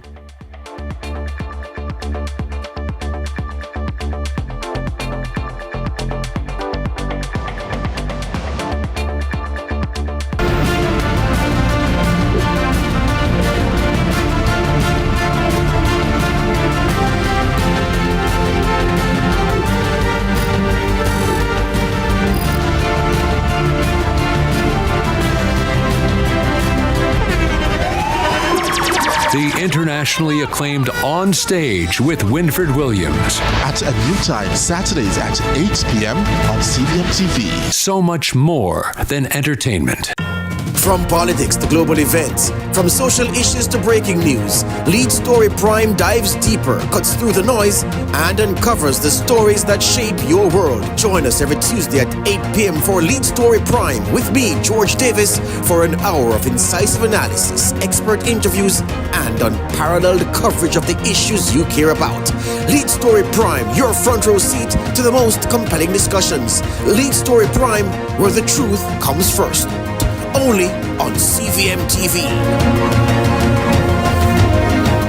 50 years of finger-licking good memories, yeah. The time by KFC is 7:30. Need to estimate your duty?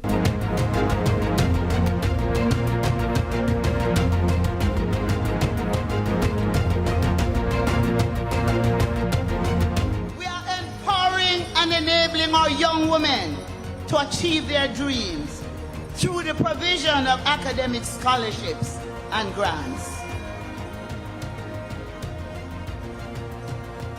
When you look at the women in the Labour Party, the women who are ministers of government, a young girl in Jamaica can be whatever she wants to be, whether it's a minister of finance and the public service like Favour Williams, or the minister of foreign affairs and foreign trade like Kamina Johnson. I want you to pick them up when I call them names.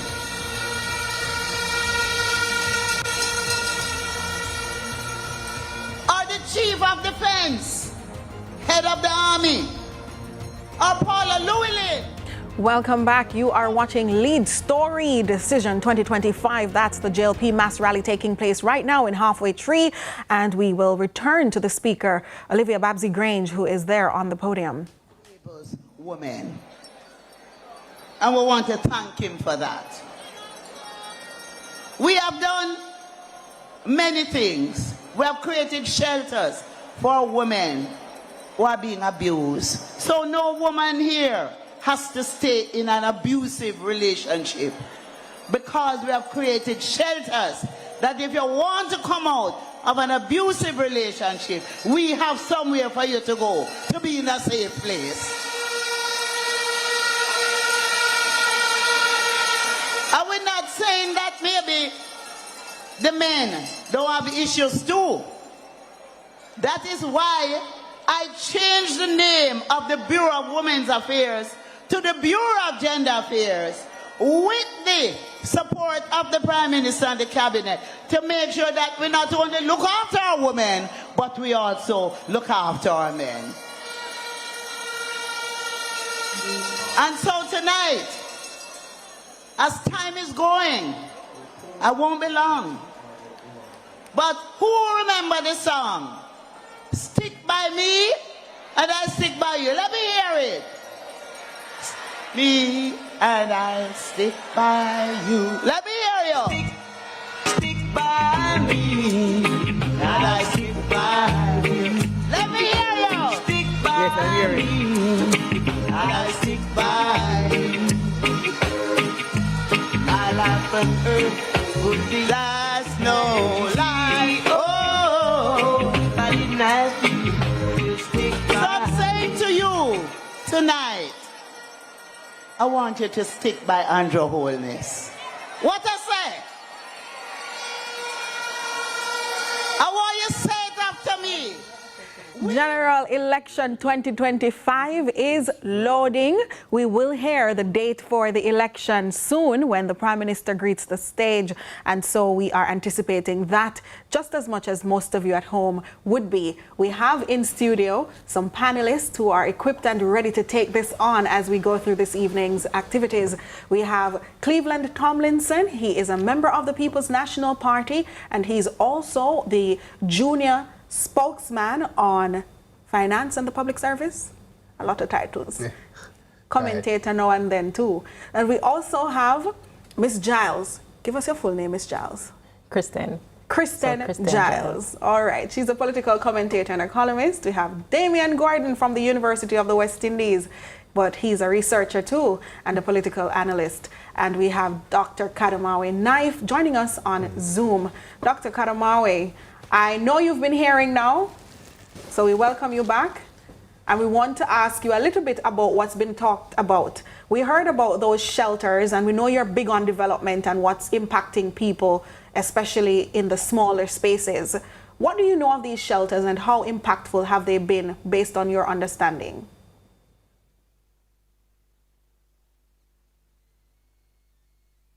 All right.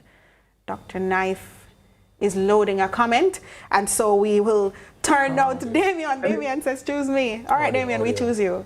Could you repeat the question? So we've heard about these shelters, domestic violence shelters for abused women and potentially men, and we've seen the minister just drumming up support for her ministry and what her party has been doing, especially under her portfolio. What do you make of those? Yeah, I think it's important for us to identify and redress the root causes of, gender-based violence. Because if we look at the macroeconomic indicators, we see where women tend to lag behind the men in many of these indicators. So unemployment among women higher than unemployment among men, right? The support for many women who, have children early or drop out of school early. We can do more in terms of supporting those women to reintegrate into society. We also operate within a very patriarchal society where, there are assumptions about the power dynamics between men and women, right? We have to address those, root causes, and by just creating these centers in itself, yes, it's good to have these facilities to provide shelter, but we need to focus more on preventing, right? Creating empowerment so that women are not prone to find themselves in these abusive relationships. Most importantly, we need to have laws that provide protection, but also punish severely men who abuse women. That can help to discourage these patterns of behavior. And that is why it was particularly disappointing for myself and many Jamaicans that a lawmaker who was seen on video viciously beating a woman, an unarmed woman, is still allowed to sit in the parliament and still continue to make laws. I think that is one of the sore points for the government to justify your stance that you are pro the protection of women who are subject of abuse. But at the same time, you have a lawmaker who himself was caught on camera viciously beating a woman still sitting in the parliament. And it perpetuates the perception that in Jamaica, powerful men are able to abuse women and get away with it. And let's be clear, he's referring to George, right? George, the JLP. Yeah. So I think it's much broader than this. I think oftentimes we focus on the quantitative things, building institutions and building buildings and so forth, but we need to look at the qualitative issues, the empowerment, the investments that are needed, the education, the re-socialization, and I think all those are things that we need to emphasize if we want to truly address this issue. So this is good, but I think that more needs to be done from the perspective of preventing, identifying from early symptoms of the vulnerability of women that could lead to abusive situations, and focus on detection and prevention. So I think that it's a step in the right direction, but more needs to be done, most definitely. And I imagine that she's also trying to appeal to the females in that audience. We've seen the crowds, we've seen a woman in a very red, bold wig and her green attire. Some might look at her and wonder what's happening, but at least she knows that she's there and she's supporting what she believes to be her party. So help me to understand why it is important that we flesh out these issues, raise these matters of concern, especially pertaining to lawmakers and powerful men, as you pointed out, in a space where women will undoubtedly turn up at the polls whenever the election date is. Yeah. So women are really the backbone of the political movements, The workers, the runners, the people who will do all the walking with the politicians are women. So you have to appeal to women, and politicians understand that you need to say things that will have particular resonance with women. Whether women think that what politicians say are meaningful is the other side of the equation, especially when you're sending mixed signals, right? So you're sending mixed signal, for example, when you say you're against gender-based violence and you're concerned about. The last statistics I saw indicated that 80% of Jamaican women are at some point subject to gender-based violence.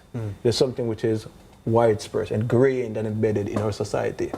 We expect the law, because I think that is the most important instrument you can use to effect far-reaching change. And therefore, it is conflictual, for example, to have an MP in the parliament making laws. Many of those laws are with respect to gender-based violence, who himself is caught in a video violently beating a woman. I think that would have been an opportunity for the Jamaica Labour Party and the government to take a principled stance. But wouldn't you say they did? Right. No, because he's still a member of parliament today. And it was defended, his return to the parliament was actually defended by members of the government. It's difficult for you to say that you are standing up for women who have been a victim of gender-based violence, but yet still you have defended the return of a parliamentarian who was seen beating an unarmed woman. And it was not just a beating, it was a vicious beatdown. Brutal. It was brutal. You see, Ms. Giles wants to come in. Right. As the sole woman on the panel, Yeah, I believe you have the right. And you know, I'm actually, for me, there's a broader issue here. I don't. And the women are on the stage, I hear at this time, you know. The issue of domestic violence is, I mean, I think Damien made some great points, but I think the greater issue here is not so much that the Jamaica Labour Party doesn't care enough about the issue of gender-based violence. I think there's a general issue of accountability, because it's not this is not the only time or the only instance in which an MP or any political representative has done something, has transgressed in some way, and what seems to be the trend is that they're removed from whatever position and given some time to cool off, or maybe the Jamaican public is given some time to cool off or to forget about it, and then they're brought back. And I am agreeing with Damien that that's not real accountability. If you remove someone, it can't be, okay, we're removing you for a limited time period so that the Jamaican public can forget about this issue, and then when it cools down, we'll bring you back. That's not accountability. So if you have a reason to, you know, let me go back to one of the biggest examples. During COVID, there was a political representative who, on No Movement Day, was caught on camera knocking glass. JLP Floyd Green, you're referring to. I see you naming your ego, Cleveland. For full knowledge. Yeah, and he at first it appeared as though, you know, we're very serious about this. I can't believe you would have done this horrible thing. And so you're losing your position. Yes. But within a few months, a little over a year, I believe, he was brought back in. We're going to go back to this mass rally because campaign chairman Christopher Tufton is on the stage, and we want to hear a little bit of what he has to say so we can chime in as well. Carefully. When we say we are doing more for you, we mean that this government, under the leadership of Andrew Holness, has done more for more Jamaicans than any other government in the history of this country, and certainly more than the Orange people has ever done when they had the reins of this country. When we say we are doing more for you, it means that we have done things for you that nobody else has done. For example, the lowest unemployment rate in the history of Jamaica means more jobs for more Jamaicans than any time before. The lowest poverty rate in Jamaica's history means more opportunities for you to build wealth and uplift your families than any other time in the history of this country. The lowest murder rate in 30 years means safer for communities for you and your children over the past 30 years. 8 straight years of no new taxes means more money in your pocket so you can decide how to spend it for you and your families. And in healthcare, since I have been in charge of healthcare, we have done more for you than any time before. 138 health centers upgraded or built over the last 5 years. The most significant improvement in hospital upgrades, Cornwall Regional, which was allowed to collapse because of neglect, Western Child and Adolescent, Spanish Town Hospital, University Hospital in the West Indies, St. Anne's Bay, Maypen, just to name a few, the largest upgrade of hospital infrastructure that this country has ever seen, doing more for you under Andrew Holness and the Labour Party government.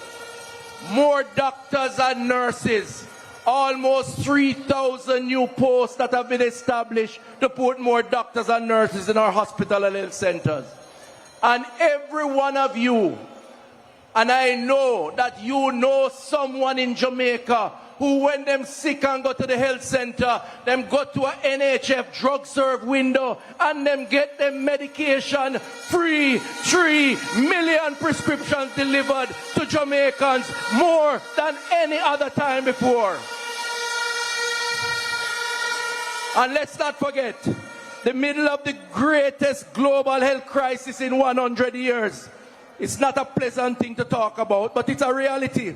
We had to make impossible decisions. Under Andrew Holness as leader, we had to protect lives, keep the health system standing, keep the economy from collapsing. More countries stumbled under COVID than little Jamaica. With little, but with Talawa under the leadership of the Jamaica Labour Party, we stood strong.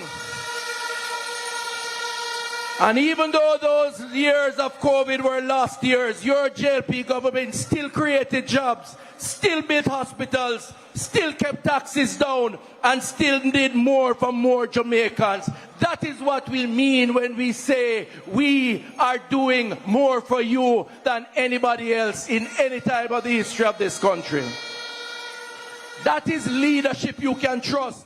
And we segue from the stage because we have an interview lined up for you, actually 2 interviews, and these are 2 turncoats. We have Venetia Phillips and Kari Douglas, formerly of the People's National Party, now Jamaica Labour Party members. We have them. Amoy.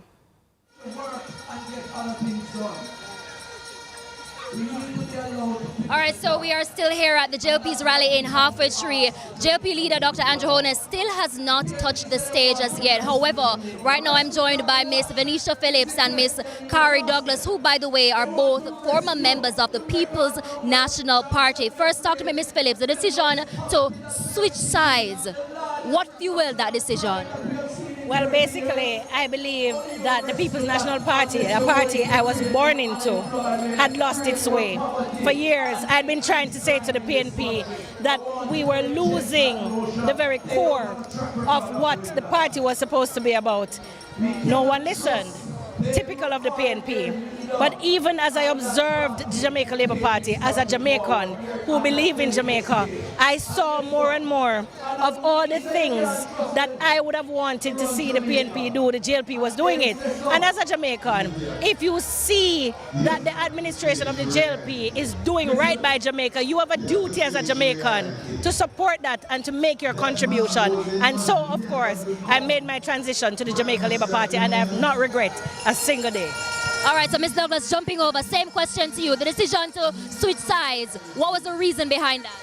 It was for a similar reason. I think most of us as young professionals felt marginalized, felt victimized in a sense, and we also believe that the policies and the programs and the projects, the capital projects that were being implemented by the JLP were aligned to our vision for how this country should be developed. All right, so Ms. Phillips, we noticed that you've been very active on the campaign trail. What have you been observing over the past few weeks?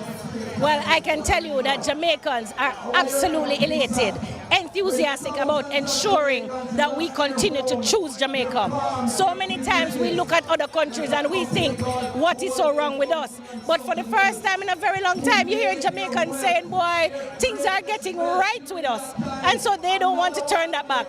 They want to make sure that they contribute to the Jamaica Labour Party continuing to take Jamaica to higher heights. Andrew Holness and Team JLP, the vision is clear. We have shared with you our accomplishments. And when you see what's ahead, then you will know that Jamaica is on the edge of greatness. There's greatness here. There's greatness in us. And it is the Jamaica Labour Party that is going to bring that out of us as a country. So based on those reactions and those comments that you've gotten from Jamaicans during the campaign period, how confident are you in terms of the number of seats that JLP will retain this election? I'm absolutely confident. I'm not going to give you my number because I know our opponents are listening. Probably an estimate. But what I'll tell you is that Jamaicans are not telling us that we're perfect. They're saying for the first time we're really seeing changes unfolding before our eyes.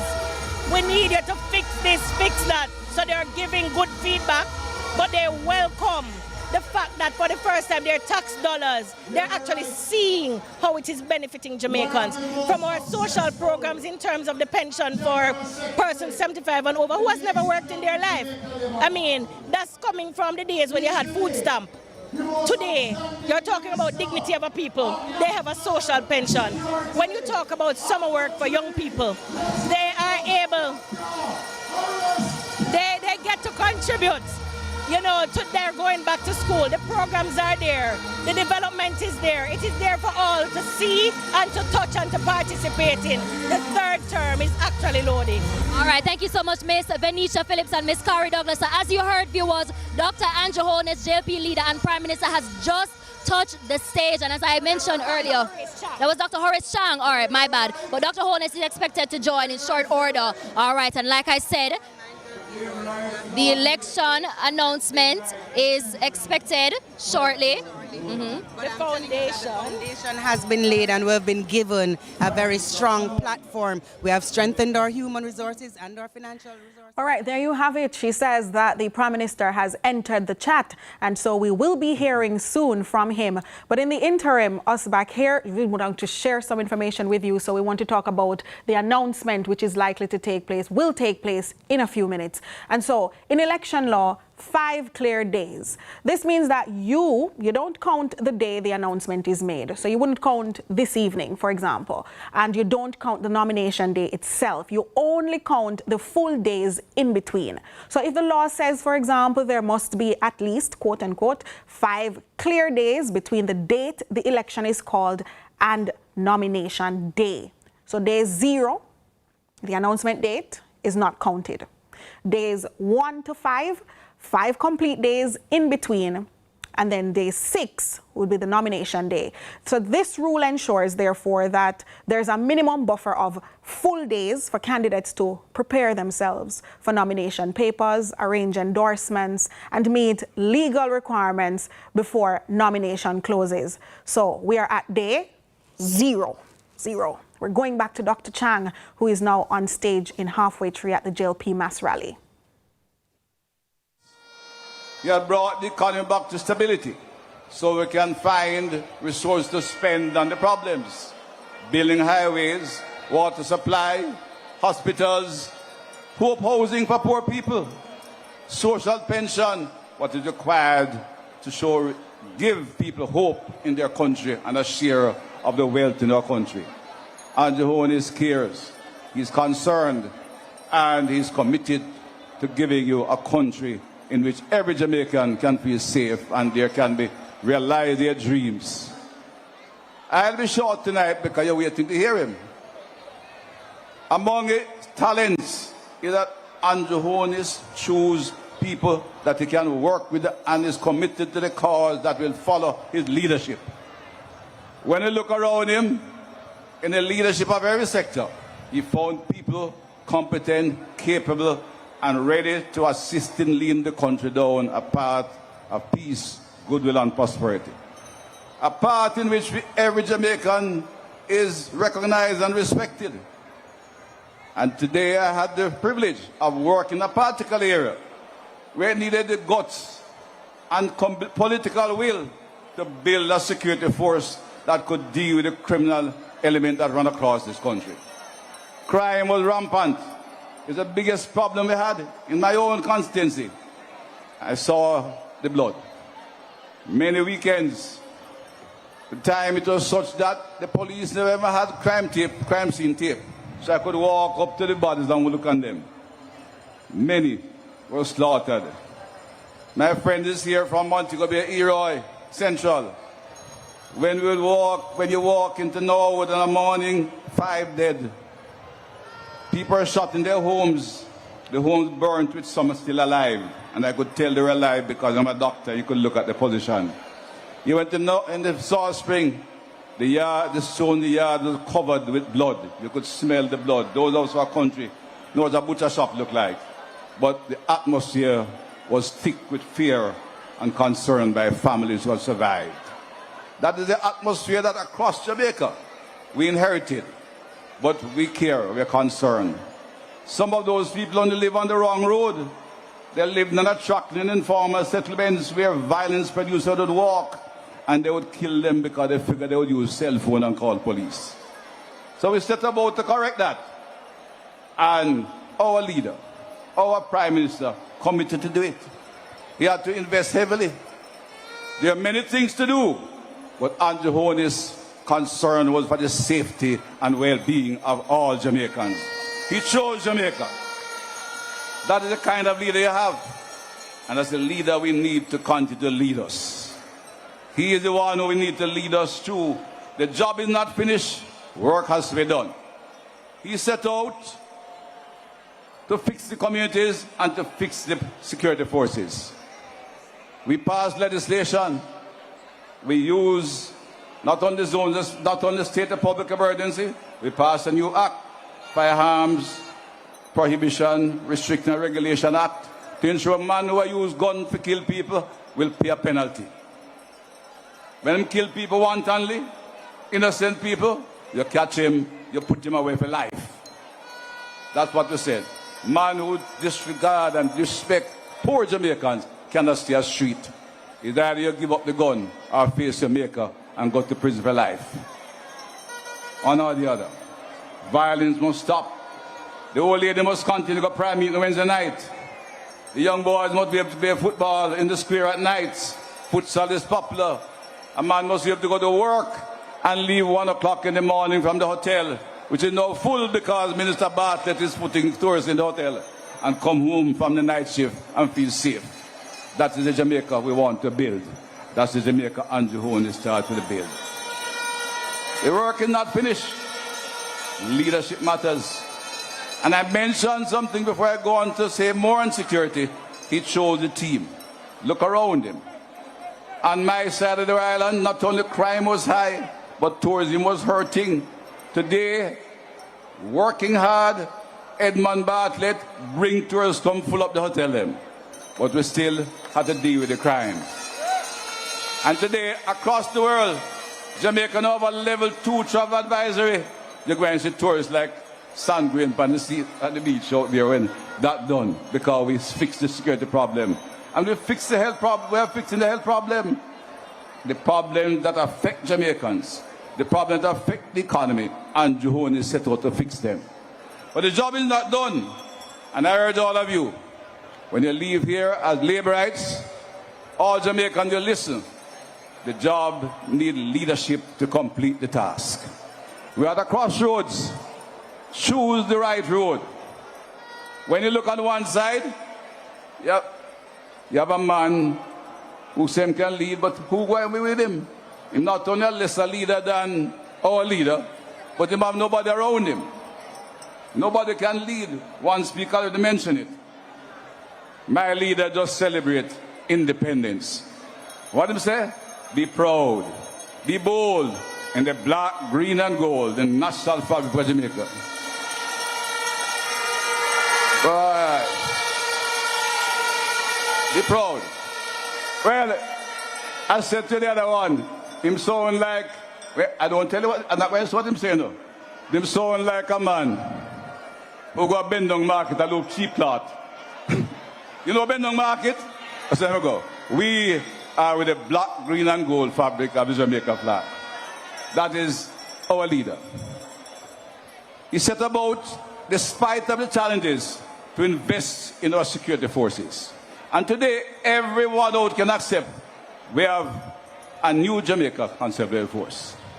Same men and women, but with equipment, with confidence, with training, and new men were recruited. We recruited 6,000 officers to add to the force that they have the manpower to reach everywhere. They were out there complaining, you must go to proximity policing, you must do this, you must do that, but they never gave them the manpower. And Johon said we need the security force to protect Jamaicans.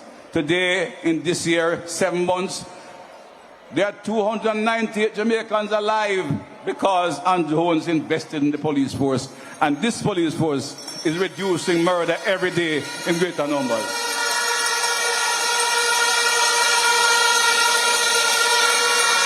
Every Jamaican can feel a little safer, but the job not done. Young men and young women are proud to join the police force. We have trained them well. They're not perfect, but you and I know they show greater respect for Jamaicans. They have been trained in rights, and they are committed to protect and serve law-abiding Jamaicans. But if you get trouble and you have a fire gun, come in when them call you. Or when them come, they are trained to deal with that.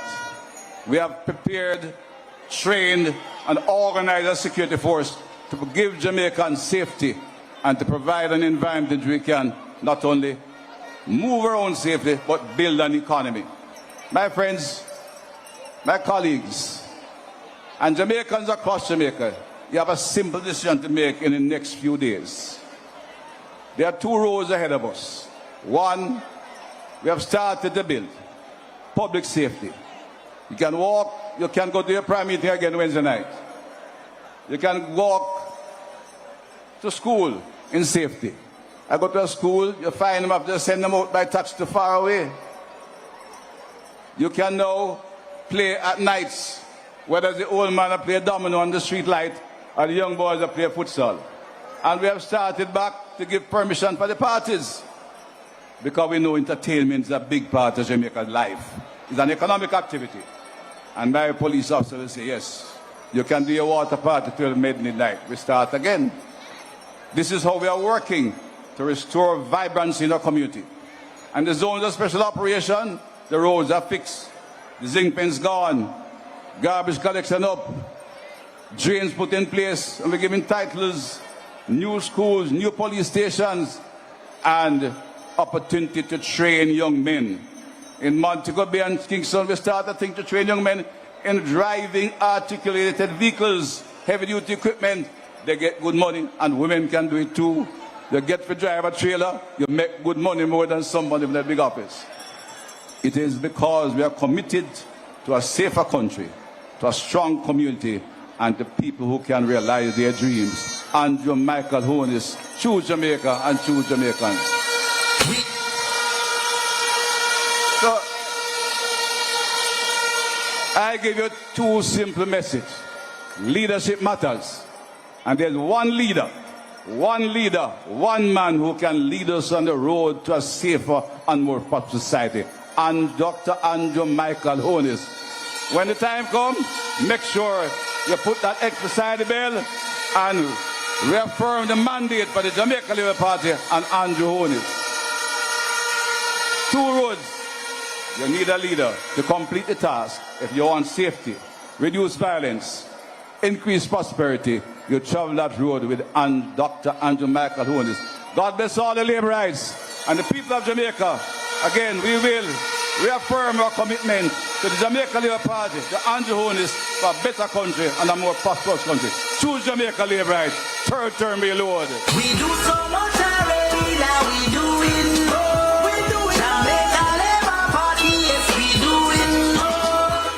Well, there you have it. The Jamaica Labour Party General Secretary, Dr. Horace Chang. He's also the National Security Minister, talking quite a bit about the accomplishments under the Andrew Holness-led administration, and under his ministry in particular, talking about how safe Jamaicans feel.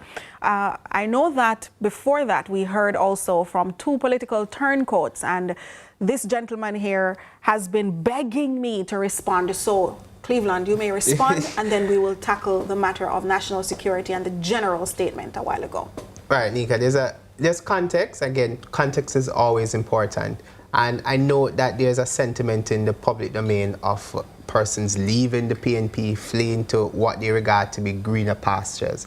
If you interrogate... Spicy, chairman coming up. Right, if you interrogate the reasons behind people leaving the People's National Party, it has never been about a fundamental disagreement with the substantive issues in the party. It has never been about a change in their ideology or their principles or their anger about what the PNP is doing with respect to making life better for the Jamaican people. It has always been because they thought they were wronged. They thought they never got a position. Either they wanted to run in a particular constituency, they didn't get that constituency. They wanted a particular post. They wanted some personal benefit that was not given to them. And they they felt wronged and they leave and go to the other side. That has always been the pretext for their departure. So I think we should take into context and take with a grain of salt what these turncoats have said, and certainly that disgrace to Venetia Phillips and Kari Douglas. All right, we turn back to the JLP's mass rally where we have Chairman Robert Montague on stage.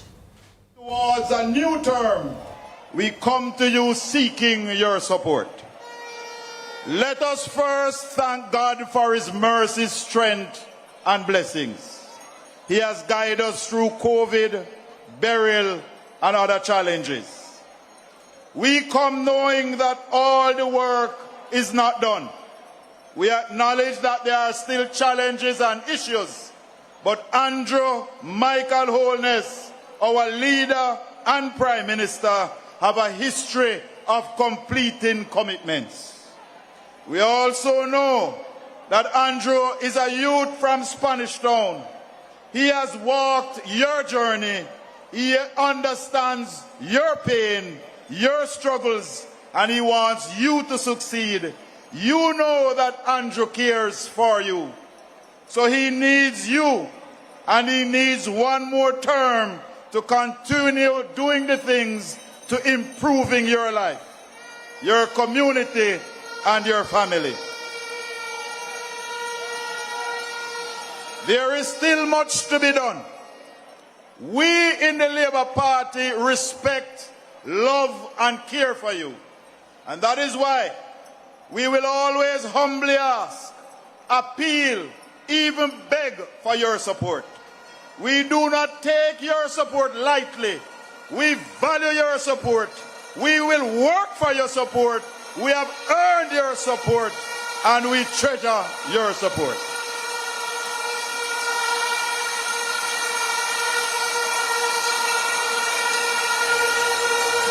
As you would have seen just now, we are seeing what appears to be an envoy of a convoy of the Prime Minister. He seems to be entering the vicinity of Halfway Tree. You're looking there from drone footage of the Prime Minister arriving at the venue. So it means we are that much closer to the announcement of election 2025, nomination day and all that. But before we hear from the Prime Minister, let me ask Dr. Knife.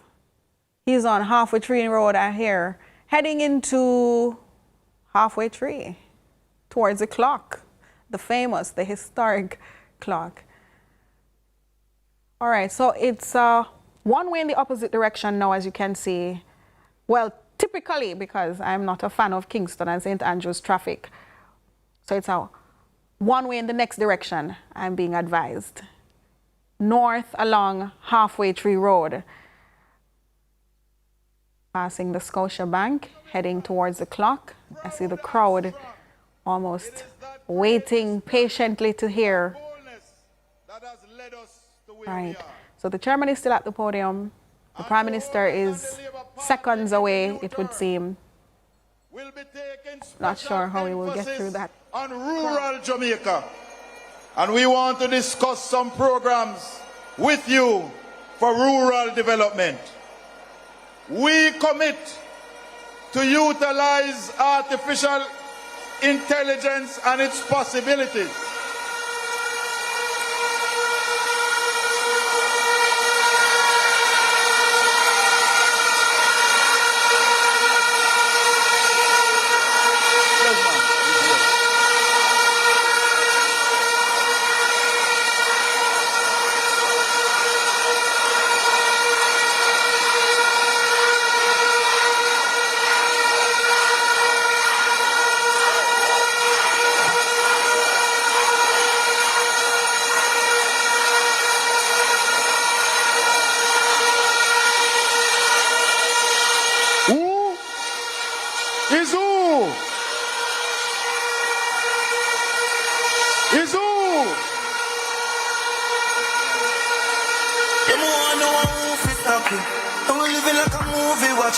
Jump up in a jacuzzi, Ashley.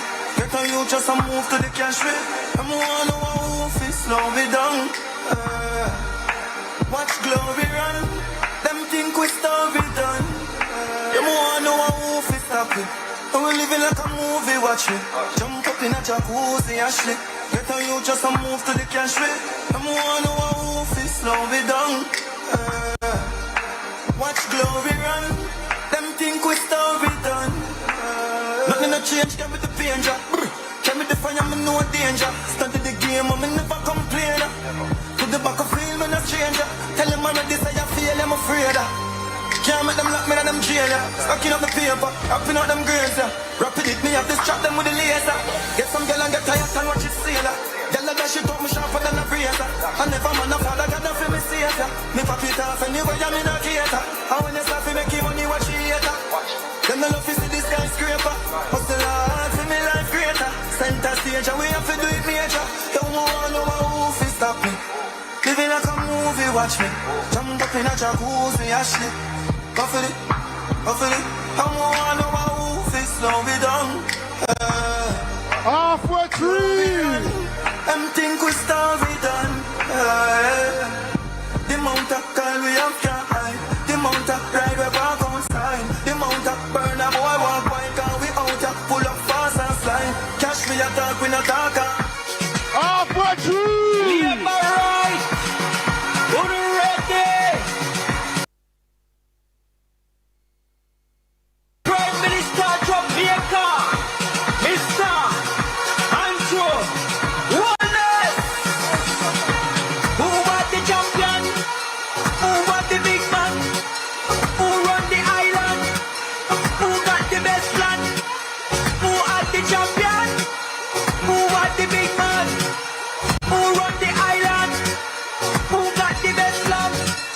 Labor right, we ready now. Labor right, we ready now. Ring the bell, them heavy now. Ring the bell, them heavy now. Labor right, we ready now. Labor right, we ready now. Get the hand them ready now. Get the hand them ready. The river coming down, no bank to bank, it's coming down.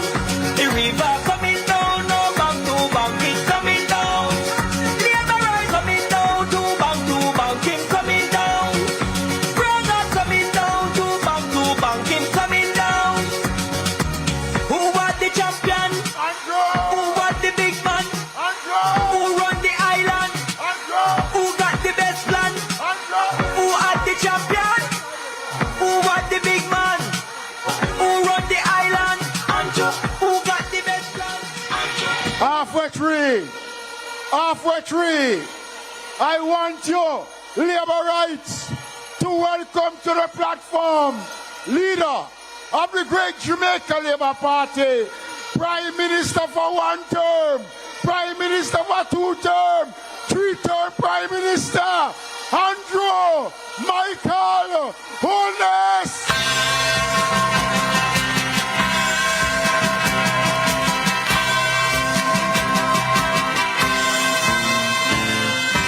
Equal rights and justice is our everlasting song. Unity and progress will make our nation strong. Stand up for your rights when you hear the bell. Stand up for justice, hear the freedom bell. Remember Bustamante, he served you well. Stand up, Jamaicans, when you hear the bell. Labor rights. Labor rights. Boy. Boy. Andrew come. Party chairman.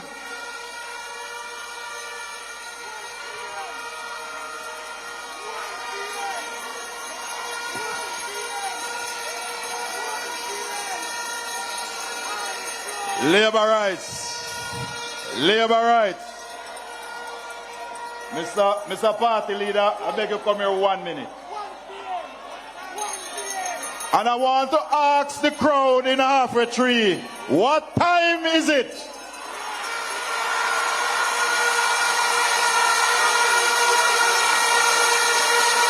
Not 2, but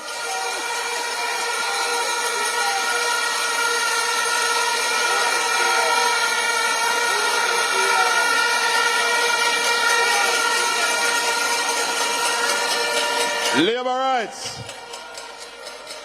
before I go any further in my speech, I am happy that the party leader is here.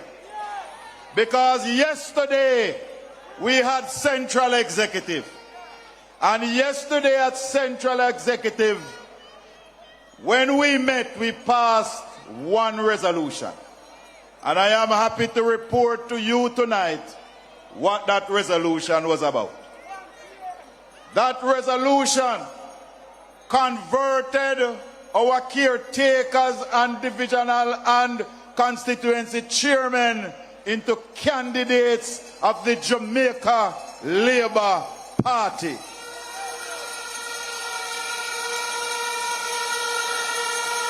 I am happy tonight, as chairman of the greatest political party in the Western Hemisphere, to tell you, the delegates and the citizens of Jamaica, that the Jamaica Labour Party now has 63 candidates ready to face the public of Jamaica to form the next government.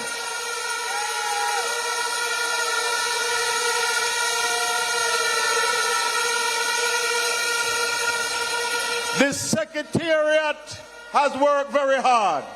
The Area Council has worked very hard. The officers have worked very hard. And now we have certified that the organization is ready. It is now left to one man. To one man. To do whatever he wants to do, whenever he wants to do what he has to do.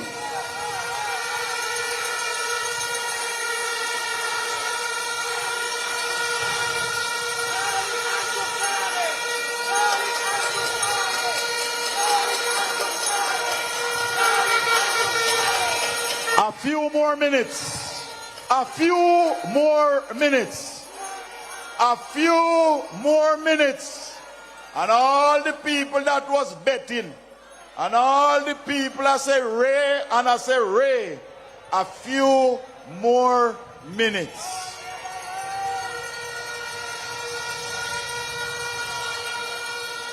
But labor rights and Jamaicans, as we look towards a third term, we in the Labour Party come to you in humility. We come to you to ask for your support because we know that we are not entitled to it. We have worked hard for you and we want to continue to work hard for you. And that is why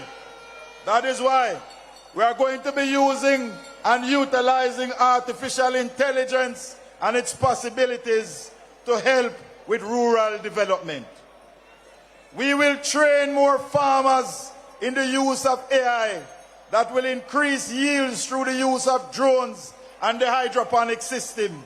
This will lead to the use of less chemicals, fertilizer and water, but will increase productivity and therefore increase profit. We will use the AI possibilities to smooth out the supply chain and payment issues that farmers sometimes face. We will use artificial intelligence to develop programs to safeguard our fisher folks and improve their working conditions. And we will target and attract more young people and single mothers into agriculture. We intend to use artificial intelligence in healthcare to continue digitalizing our medical records and using telemedicine to get specialist care into our rural clinics. The Wood Park Clinic in St. Mary will be the first clinic in Jamaica to use telemedicine. We will use AI to make sure all our systems are more efficient, therefore allowing us to expand the range of assistance to persons, especially those over 60 years old. Because it is at that age you need the most medical help, but it is at that age that most private insurance cut you off. Those children and relatives who have to pay for medication monthly know how expensive that medication is. We will address menopausal challenges of our ladies by expanding benefits under the NHF. We will use AI and take hard training to you by putting suitable courses on the online platform, so you do not have to go to Heart for some courses. Heart will come to you. We in Western St. Mary are about to launch such a platform.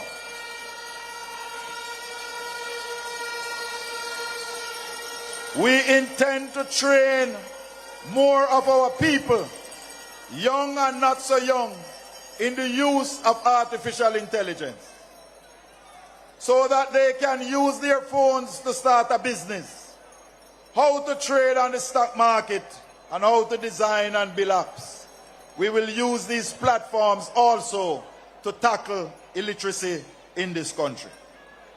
With an expanded Jamaica Eye program, using community Wi-Fi systems from the United Service Funds, the use of drones and other technologies, we will combat pre-deer larceny, protect our fish stocks and our borders, thus enhancing security and reducing crime. We will expand the use of drones in surveying so as to complete the cadastral map, and with land titling amnesty announced by the Prime Minister, produce and issue more land titles. We will be building more housing solutions, houses and service lots in rural Jamaica, and assisting persons with home repairs to make your houses more stronger and more hurricane resistant. As a matter of fact, for us in Western St. Mary, we have identified some 1,000 housing solutions. We will use AI to help to design programs, especially in the gaming format, to improve driver knowledge, increase road safety, and reduce road fatality.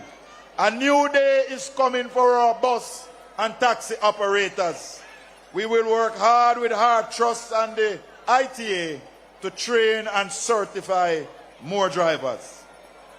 Other programs for rural development, including asking the Sports Development Foundation to prioritize grants to the top 5 and the last 5 schools in our boys and girls championships, so that their sporting facilities can be improved. We will continue to improve our public beaches and create space for our craft persons, vendors, and artists to have expanded markets and the public to have more access to beaches. We will continue to offer training and assistance to build more community tourism programs, so the benefits of tourism can come to your house and your community. It is our intention as a Labour Party in the 3rd term to expand access to water into every community using solar pumps, as we have done in Oxford and Montreal, and we will do in Mile Gully and Springfield. We will take electricity and internet access to faraway communities and provide jobs in rural areas through urban centers like Morant Bay and the one to be built in Boscobel and Port Antonio.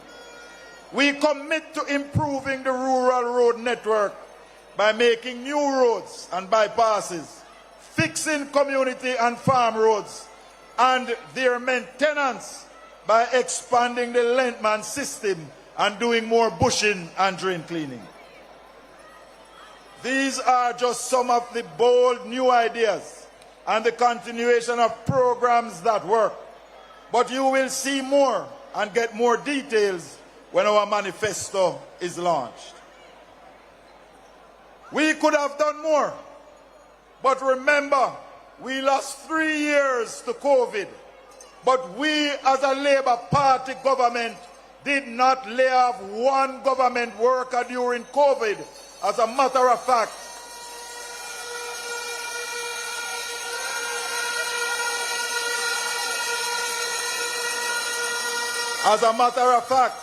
we assisted private sector workers with cash grants, and we had a compassionate grant program. We are a party that cares for the poor. We doubled the minimum wages. We are a party that cares for the poor. We increase the old age and the pension age benefits for the pensioners. We have made gains. We have come a far way, and we are not going to look back. We therefore must protect these gains. So I ask you all to join the Green Army, to walk the hills and the valleys, the lanes and the streets, to find that elderly couple and to ask them to vote for the Jamaica Labour Party.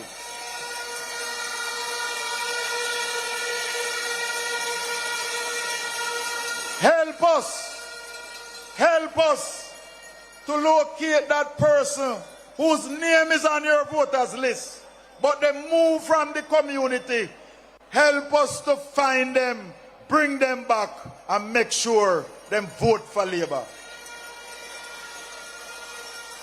If you are willing to defend and protect the future of Jamaica, land we love, I ask you, whether you are here in Halfway Tree, you are at home, you're in a car or at a bar or overseas, to raise your right hands at this moment. I want you to raise your right hands. And I want you to repeat this pledge. I want you to raise your hands and repeat this pledge. I do pledge to be a worker for the Jamaica Labour Party. I will visit at least 25 homes and talk about what the JLP has done and what the JLP will do. I pledge to make sure at least 5 voters on election day will vote for the JLP. So therefore, by the powers vested in me as chairman, I now declare all of you a Jamaica Labour Party worker. Jamaica no bother fuss, no bother fight. We did have to be a Labour right. No shaky boat because a woman will like. We did have to be a Labour right. The river come down green. My fellow Jamaicans, some people dream of building a new Jamaica. Andrew Holness and the Jamaica Labour Party, we are building a new Jamaica. We're not dreaming about it. A Jamaica where our young people get opportunities and second chances. A Jamaica where our elders get respect and a good pension. Where our workers get a fair wage and a chance to advance. Where the poor is not left behind. We want to continue this mission. When that day comes, remember to put Jamaica first. Remember to always choose Jamaica. Remember that you and your neighbor must vote for Labour. My fellow Jamaicans, love you. We do so much already, now we doing more. We doing Jamaica Labour Party, yes we doing more for you. JLP doing more for you. JLP doing more. We go above and beyond for Jamaica, 'cause we are great and strong. We work. Thank you. Let's have a big hand for party chairman. Well, you heard it from the Jamaica Labour Party chairman, Robert Montague. He is encouraging the supporters and the Jamaicans who are watching at home and abroad to choose Jamaica and choose the Jamaica Labour Party under Andrew Michael Holness, who is set to speak, I hope, in a few more minutes because we've been waiting for a while. And so the panelists are here. We've had quite a bit of a discussion. Dr. Knife, you're still with us? Yes, I am. What did you make of that speech just now from the chairman? A lot was said about development and plans to further develop. So what did you make of it? I'll tell you, I must say this, because I've listened to a lot of them speaking. I think what Montague has outlined with the integration of AI is extremely important, because the whole idea of AI and digital literacy is very crucial, particularly for this current generation. A lot of those things about the projects to use the AI to gather data and to deal with trade and last name is also very doable as well. And these are current areas of focus for development projects. So some of these can be projectized. My concern with these programs, and similar with what Baz was speaking about in terms of our gender mainstreaming programs, all of those are internationally supported programs and ideas. But my challenge is that the state, across all the governments again, has never adequately allocated resources to support these things beyond the lifetime of a project. Now, in this particular case though, you have an institution like a HEART NSTA, which I think, well, them have the resources, certainly in terms of their strategic framework, they were already thinking about the using of AI and other forms of technology and training persons and certifying persons. So we have the platform. What is required now is a consistent implementation. And I argue though that if this is done through HEART NSTA, which usually have like an 80% uptake of persons who have gone through their program and being certified, these things can be done successfully. However, there are other things that need to be supported and cluster around these things because it's about business and business development.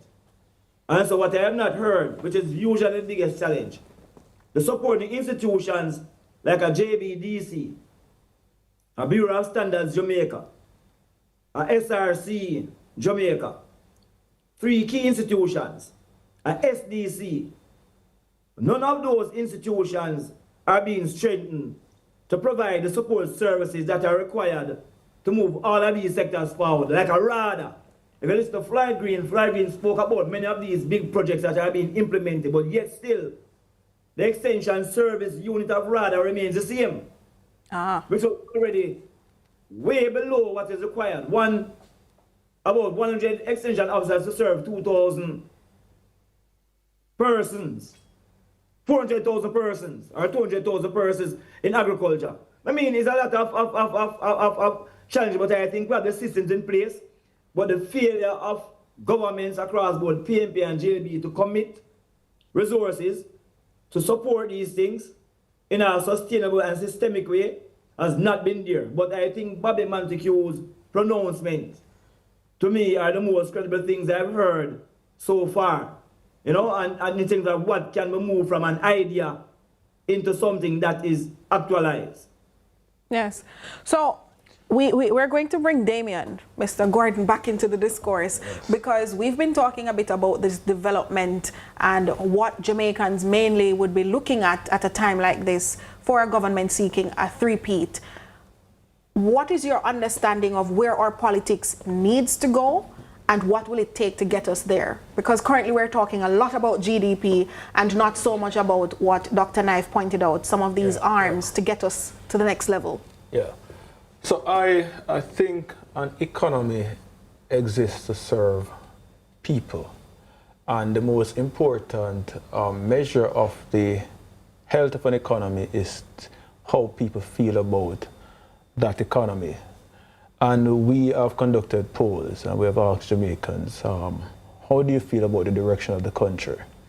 And there's been consistency across those polls. The plurality of those polls have indicated that they are pessimistic about the future of the country. They're not happy with the direction of the country. So it begs a question, what does economic growth or GDP growth mean for the average Jamaican? Damien, I'm going to have to cut you. Yes. We're going back to the stage. It appears the Prime Minister is on stage in full swing. We take it. Three-term Prime Minister, Andrew Michael Holness. Boss here, boss. Done for every done. Ever militant. So it and. Humble like a lamb. Tell them no confusion. Boss for every boss. Done for every done. Make them know see I want. So it and. No confusion. I must say to you, I am overwhelmed.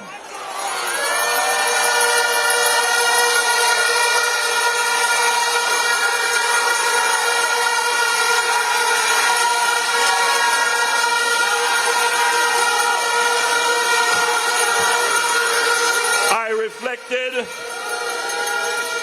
on 2016 and I look back on the video of 2016 and the crowd that gathered here. And I compared it to the drone shots that I have seen of the crowd here. And this is a much larger crowd than 2016. Jah give me everything, so me nah lose my sanity for vanity, no frightened for anything.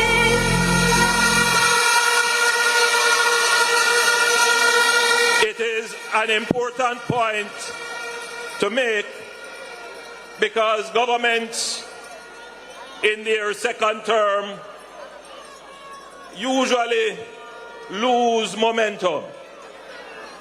But what is clear from tonight is that the momentum is with the Jamaica Labour Party.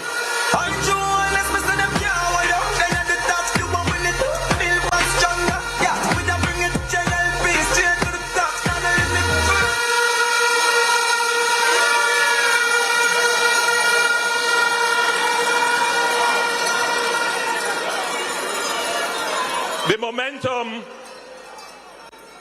is obviously born of hard work, but it is also born of the relevance of the policies of the party. It is born of the legitimacy of the government. It is clear that the people of Jamaica, regardless of their political persuasion, have to agree that the Jamaica Labour Party is a performing government, a government that has delivered.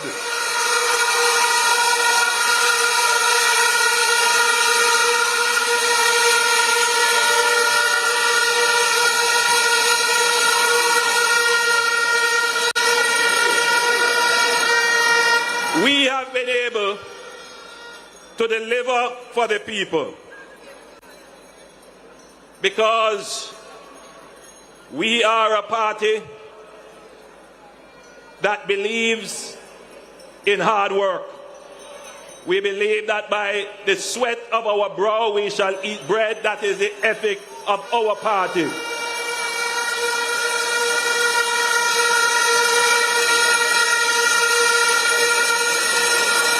But we are not ashamed or afraid to say that we are a party that believes in God Almighty, and we get down on our knees and we ask God to give us the strength to carry on for the people of Jamaica and to bless every endeavor that we have undertaken. And tonight I want to thank God for giving us the energy to continue and giving us the vision and the foresight to see the plan through for the people of the country.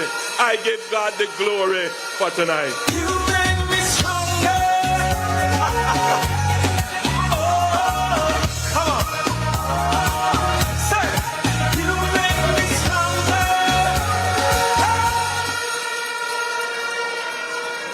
I want to thank God for my family, my wife Juliet and my 2 sons, and my mother is also here with us today.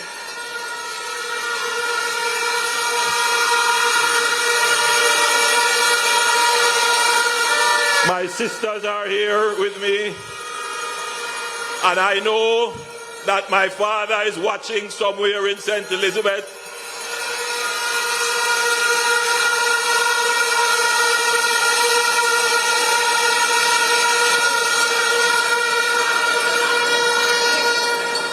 And I have had the privilege of working with some of the best Jamaicans, some of the most caring, some of the smartest Jamaicans who have served Jamaica, my Jamaica Labour Party family and the cabinet that they have formed.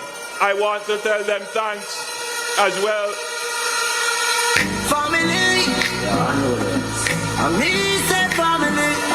If I want to be a friend killer, me no believe in a friend killer. Family.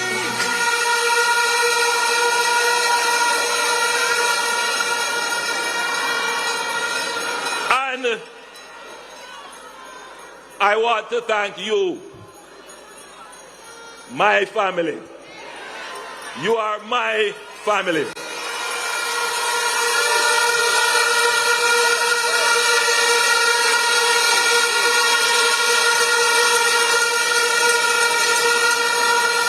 The struggles that you have gone through or are going through, I have gone through them, and I am going through them with you.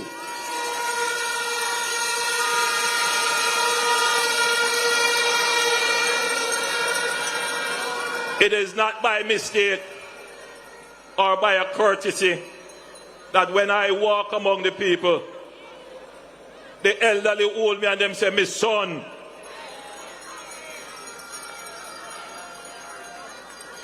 People my age say, "My brother." And the young people them say, "Uncle."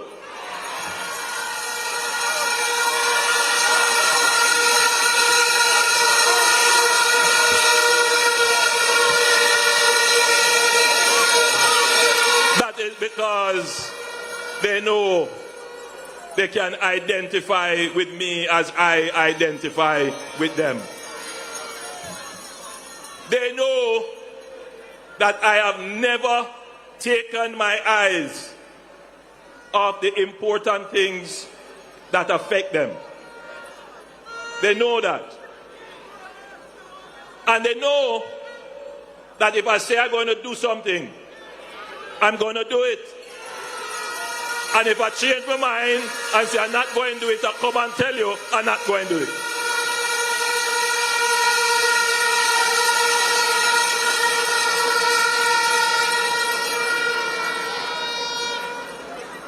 And so the people have brought their dreams, their hopes, and aspirations to me and my government because they see that we have performed and that we can deliver. They see it. They see that some of the most intractable problems in the history of Jamaica, this government has taken them on and has transformed them.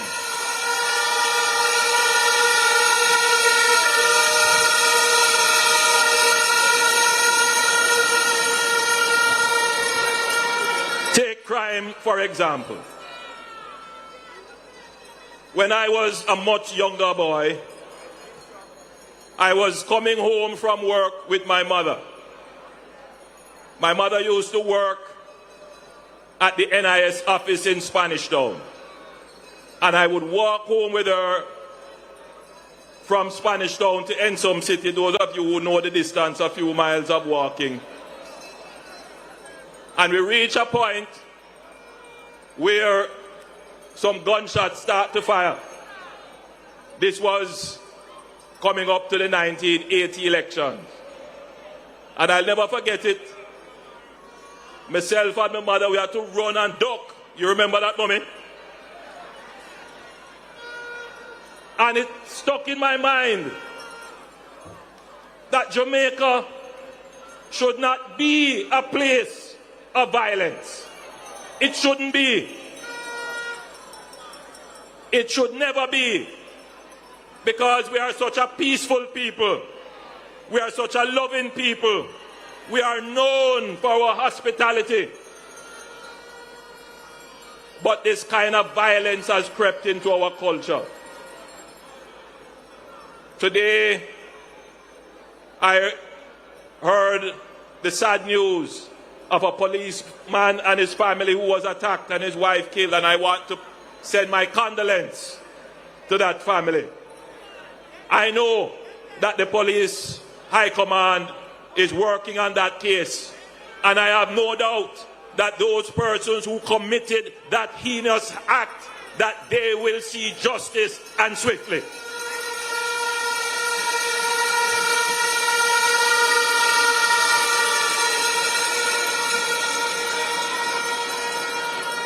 The murder rate went above 1,000 in the 1990s under the PNP. And it has stayed there since. It is this administration that will bring the murder rate below 1,000. In fact, we are targeting to go as low as 800 or even lower. And we have not done it just this year. We have been bringing down the murder rate for the last 3 years.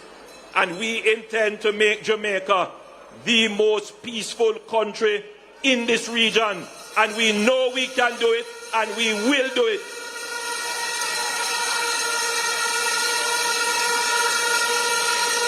I was in Westmoreland recently, and as I walked and I spoke to some of the people there, they tell me, thanks, Prime Minister. Thank you. You have dealt with the gangs and things have been peaceful. I was in Central Kingston and the residents tell me, Prime Minister, thank you. Peaceful in my community.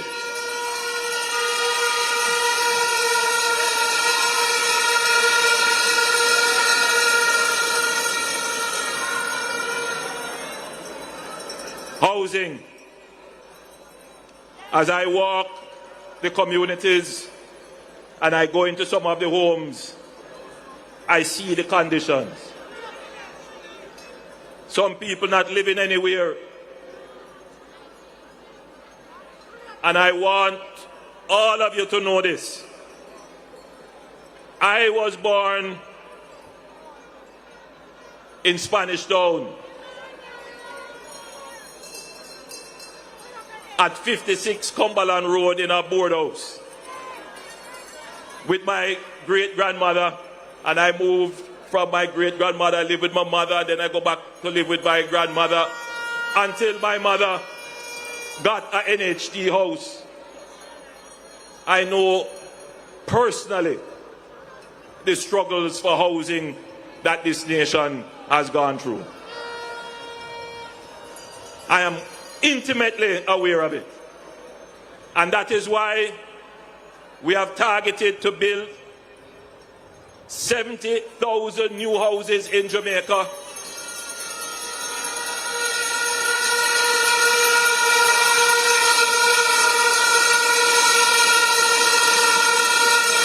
And we have programmed that 70,000 houses, well programmed.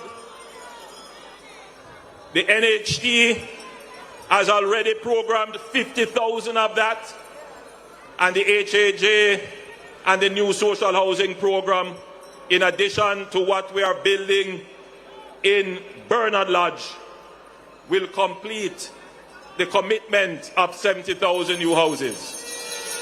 Tonight, I repeat the further commitment that our next government will put in train another 60,000 new housing solution for the people of Jamaica.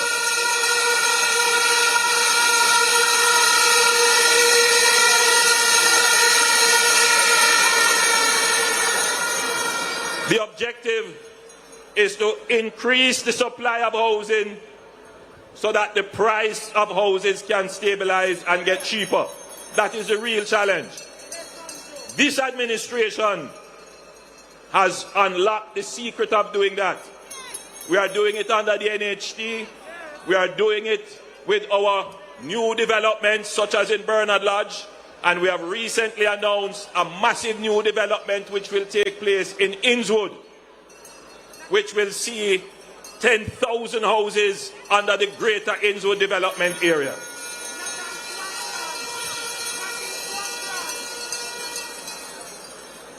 We will also launch an expansion of social housing in Jamaica. we are going to be using building systems, prefabricated houses that we can come and just place on the lots that people have to help those persons who are living in dilapidated homes so that you can get access to better quality housing more quickly.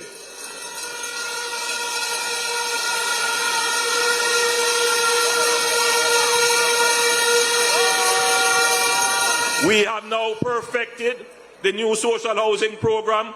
We are going to go one step further as we have started to now deal with the big yards and tenement yards.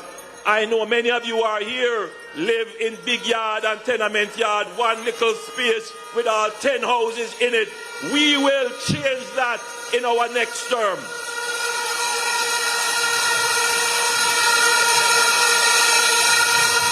That is not a promise. That is a commitment because we have studied the problem, we have put the systems in place, we know what to do, and we have the financing targeted for it.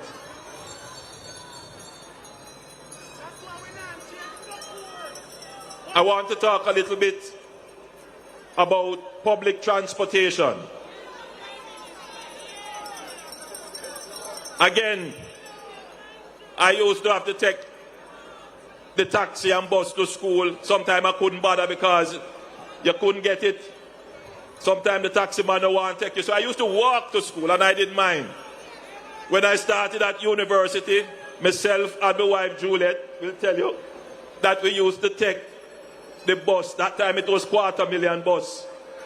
Right? It's from Spanish Town to university. We know the Jamaican struggle. No gold spoon, no privilege, no tapanaris.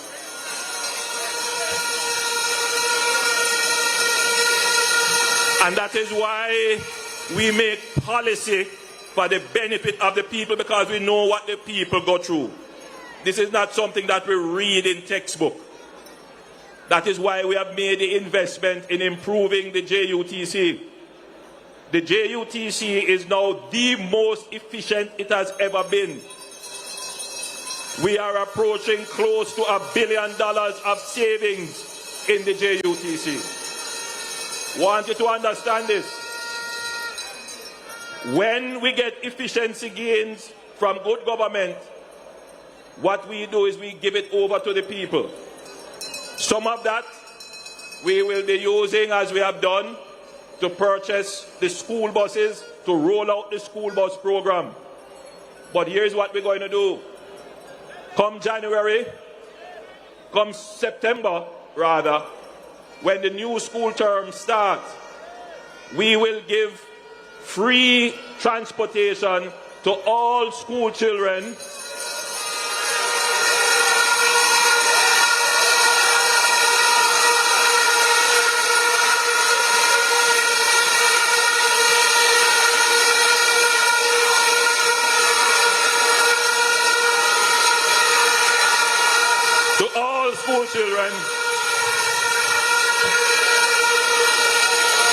from September to October. And this will also include all tertiary students with ID will be able to utilize the JUT services free of cost for 2 months.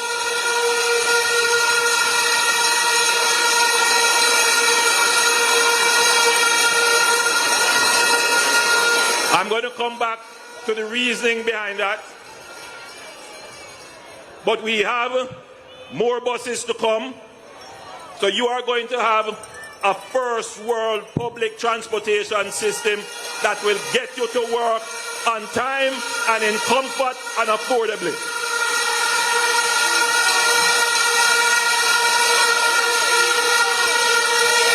This is a part of our productivity thrust. If you want people to be productive, get them to work on time, get them to work in a good frame of mind, and take away the worry about cost of living, which transportation is a major part of cost of living.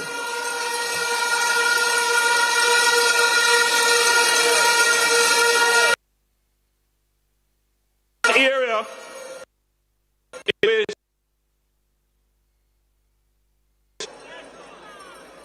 is garbage collection, public sanitation. I am not pleased with how my country looks. I'm not pleased. But we have done quite a bit. In fact, we have done more than the previous government. We have refleeted the NSWA with over 100, including tipper trucks and crane trucks, coming.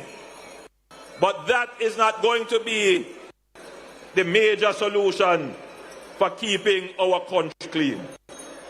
In our next term, we will start by engaging a public-private partnership with the private sector to increase the number of garbage collection units that we have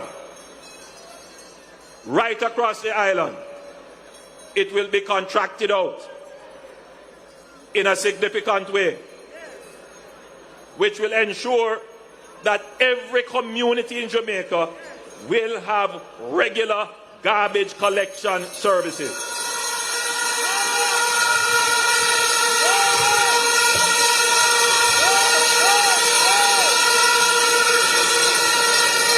We will build a new sanitary landfill. We have already identified where that will be, and we have done the work on that. And we will decommission Riverton City as a dump as it is.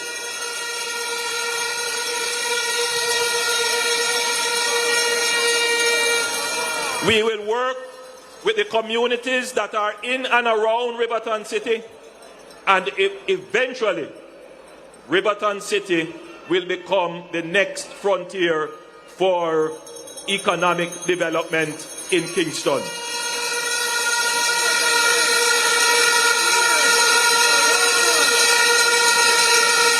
If we are able to do that, decommission Riverton City, clear it up, take off the rubbish off it, and make those lands available. It will take time. But if we do that, we immediately improve the health of the people of Kingston, because that, I hate to call it a dump, but it's not a landfill, it's not a properly managed area. But the toxin that releases every time there is a fire, and generally has a general impact. And just by doing that, we can improve the health of the people.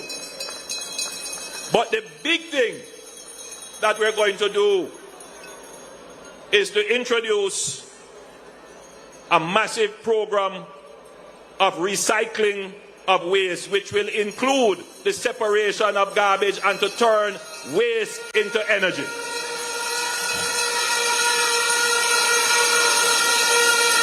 This is not a promise.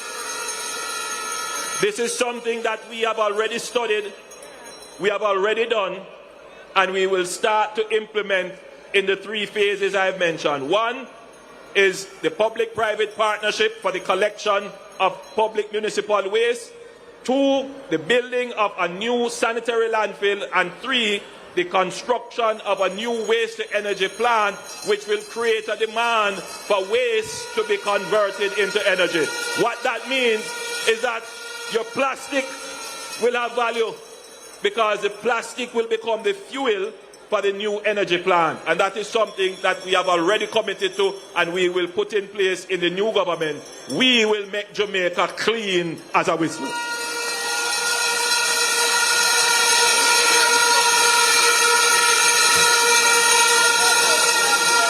I also want to talk to our young people, because as I surveyed this crowd, they have drones flying over, and I'm looking at the footage.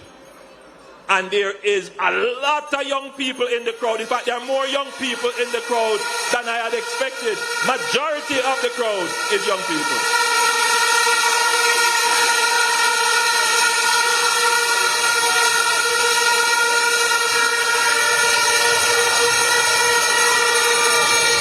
And I want you to be assured that this is the party for you.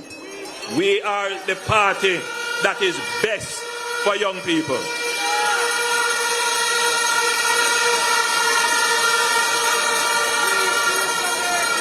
Young people want, my friend, thank you. Young people want opportunity.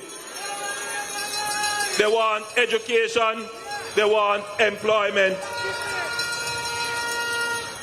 They want access to start their own business, whether it is in the creative enterprises or in manufacturing or in agriculture. They want opportunities.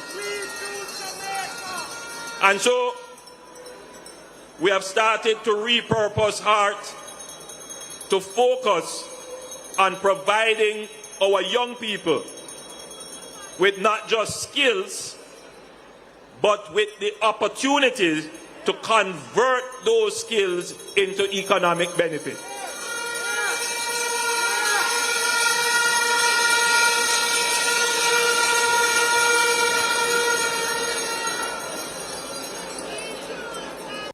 The PNP promised a program called JEEP. It was called the Jamaica Emergency Employment Program. I don't know if you remember that. The JEEP program was supposed to provide quick employment, especially to young people, but it's really what you call crash work. Nothing wrong with crash work, it stop a gap. That is when unemployment was in the 13%. When we came in, we didn't promise any such program.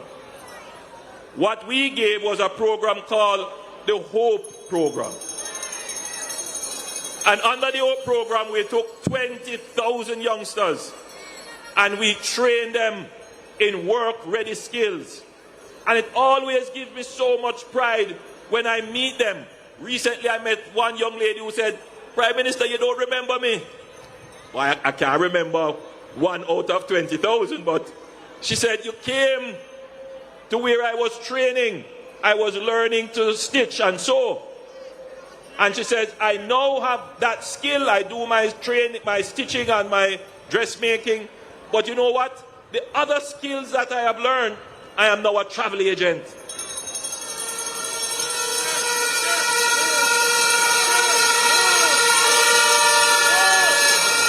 Today, Jamaica has the lowest unemployment rate in its history of 3.3%.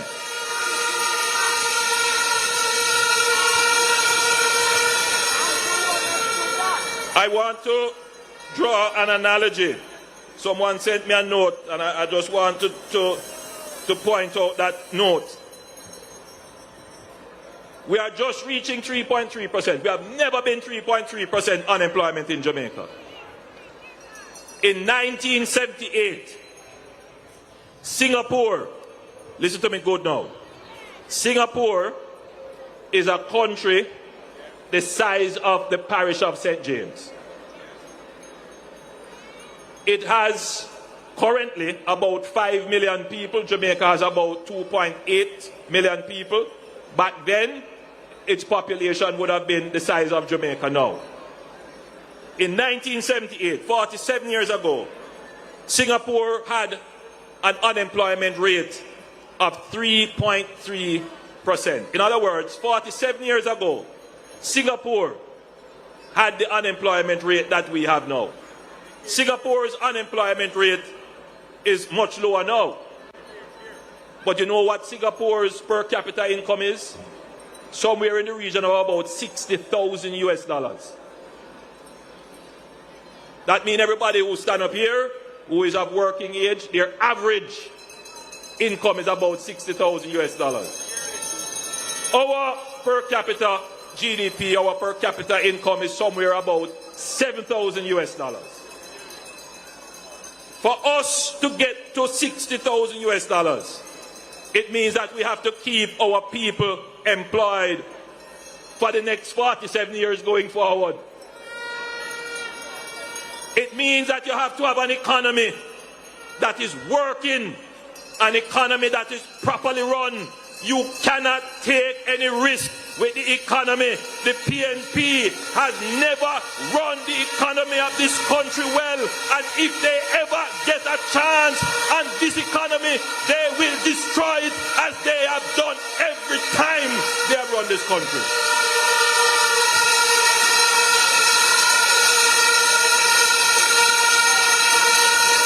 Listen to me very carefully. Jamaica needs to stay on this path for the longest time so that all of you here, you might not be satisfied with the job that you have, but how development starts, it starts with you getting an income, and you stay with that income, and you build with that income, and you save with that income, and you improve yourself till you get a better job, and the economy does better, and you do better. That is how development happens. We are just getting there now. And if it is one thing that I must do, is to make sure that nothing derails the economy.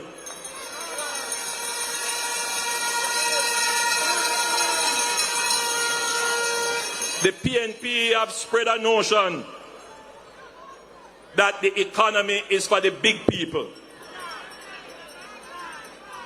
That is the greatest deception that has ever happened to our people. And you know why? The people who say that are the people who have benefited most from the economy of this country. In the 1990s, the PNP ran the economy in such a way that they increased interest rates. I want everybody to listen to this. They increased the interest rate high. And then they borrowed. Who were the people that lent them money?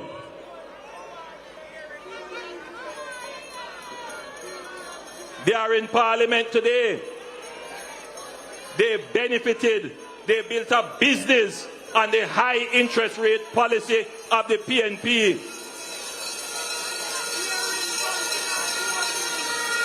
They made their money.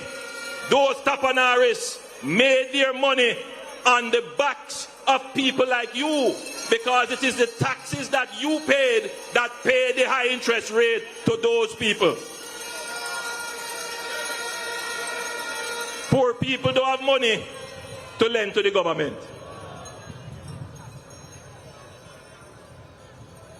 It is those people who had the investment houses that benefited, and then now they want to come and pretend as if they never benefited from government.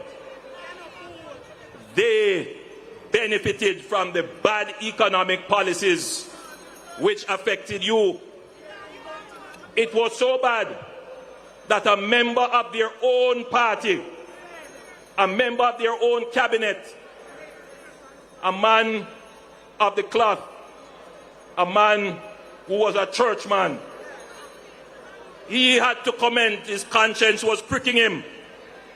And he said this policy of the high interest rate was the greatest transfer of wealth from you, the poor people, to them. The man who claimed that he is a tapanaris, he was the one who benefited.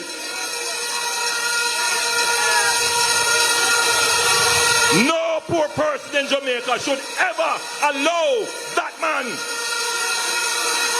to touch the economy, because he and his friend will go back to the high interest rate policies so that they can benefit from it and continue where they left off, of transferring wealth from you to their coffers.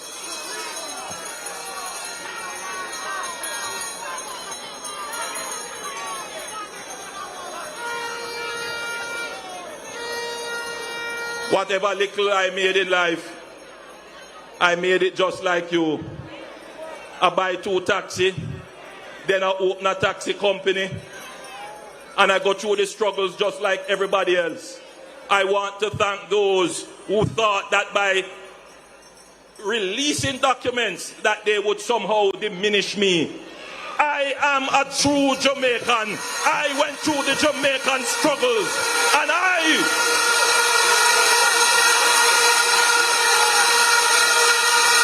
never made any money on the backs of the Jamaican people.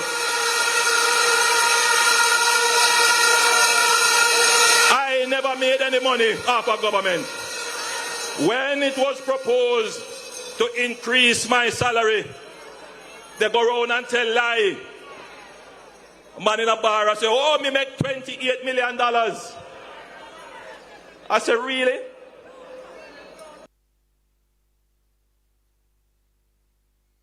$1 million, that's what average salary. The other man who claim him a tapanaris, who claim him not need no money from government, him take it. And you don't know what him do with it. But I never take it. Who is truly for Jamaica?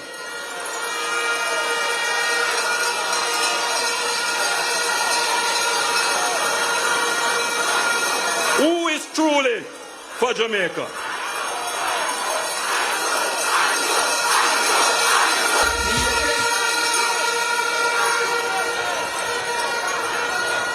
Every day I read my Bible and I pray, and I want to thank all the Jamaicans who pray for me. Let me tell them and them friends, no weapon that they are conspiring to form against me shall prosper. When I see my friends become my enemy, I have fear far. No need no bar. Cause I know dirty heart can't sweep with room. They are like the trees they got.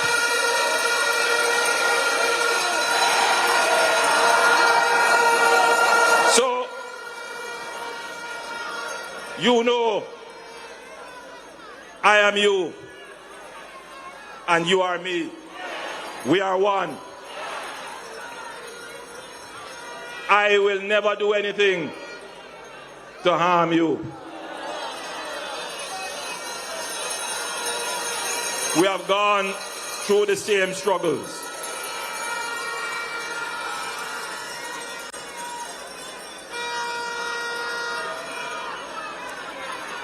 And for our young people,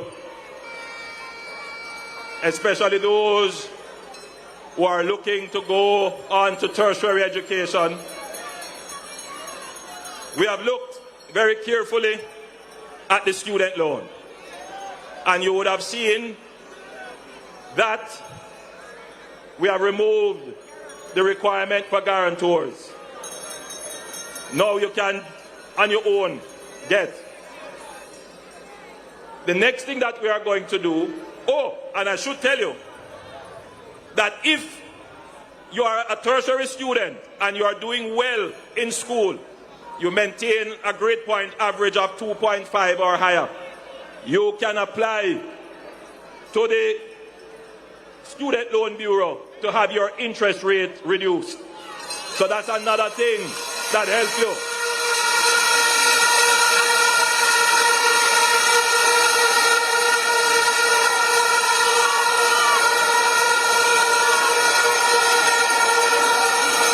Recently, I was in my constituency and a teacher came to me and she said she was agitated. She said she's in a WhatsApp group. And in that WhatsApp group, the PNP are promising to write off the teacher's student loan. And she bought into it. And she said to me, Prime Minister, you have to come and do something better, because this is something I believe in. But it was quite, you know, there were other people around, and I was trying to explain how the student loan works. And a youngster behind me quite providentially, because I was just talking to another person who was saying that she wants her daughter to go to university, but she can't afford the university fees, and I was pointing her to the student loan. So the youngster who was behind me said, but miss, if them write off the loans, how me I go get my loan? When me ready to go apply for my student loan. The student loan is a revolving fund, and it requires that people who borrow pay it back so that others can get. Now, I am very sympathetic to teachers. I was a teacher. I still am a teacher. I love teachers. Teachers are indispensable, and we must do everything in our powers to ensure that they are properly remunerated. But my teachers that I love so much, I cannot give you gimmicks. Indeed, I say this to all our sectors, which is what is happening now, that people are trying to play sector against sector. Anything that the government does, and I want every sector to think about it carefully, particularly those who are spreading the nonsense in the WhatsApp groups. If you give one benefit to somebody, you have to be fair, because you don't want to make anybody else worse off when you give one person or one group or one sector a benefit. So how you get a benefit and give everybody the benefit? Well, one thing you can do, which is what we are now currently examining, is to extend the payment period for the student loan, which will reduce the monthly payments that people would pay. The truth is that a country at our stage of development, that we need to get more people into tertiary education, we need to treat tertiary education like a long-term asset. More like when you purchase a house and you get a mortgage. That's how we need to treat the student loan. So we are studying that, and you will hear more about what we plan to do to reduce the monthly payment for every sector, so that we're not giving a special benefit to one. So if we give to teachers and public sector workers, what happened to the people who are working in private sector? What happened to the other people who not work? You have to give it to everybody. What that shows you is that you have a government that really cares, not about special interests, but cares about everybody.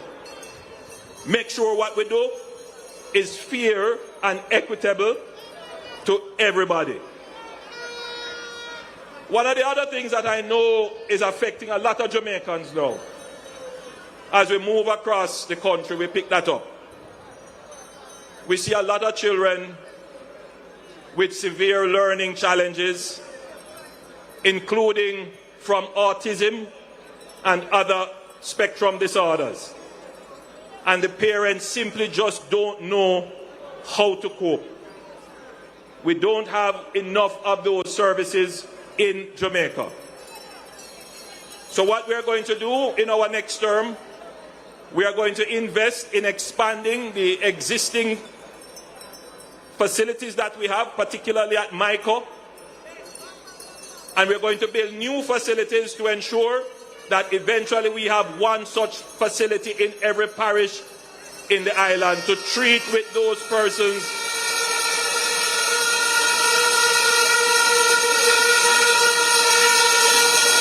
and households who are suffering. Many of these lives can be made meaningful, they can contribute, but they need the right facilities, they need the right therapy, and they need the right care. And our government cares and will provide those services and facilities.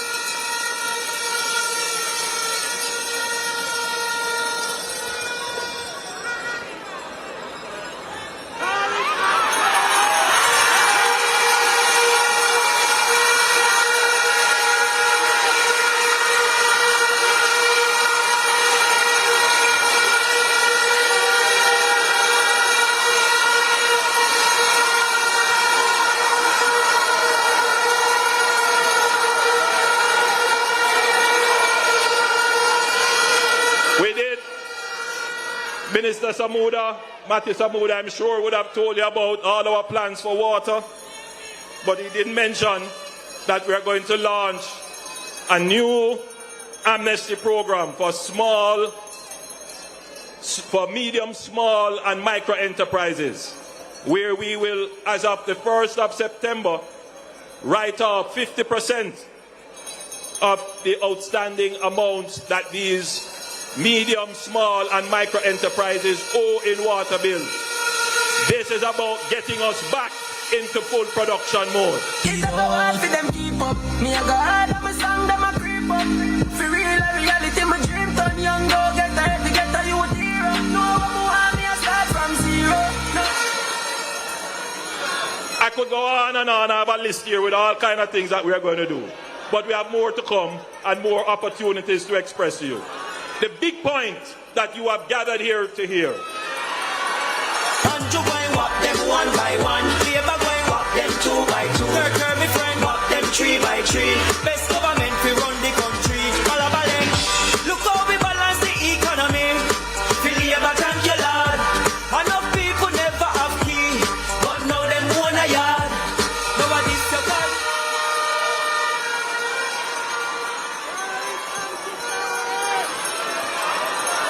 I don't need to tell you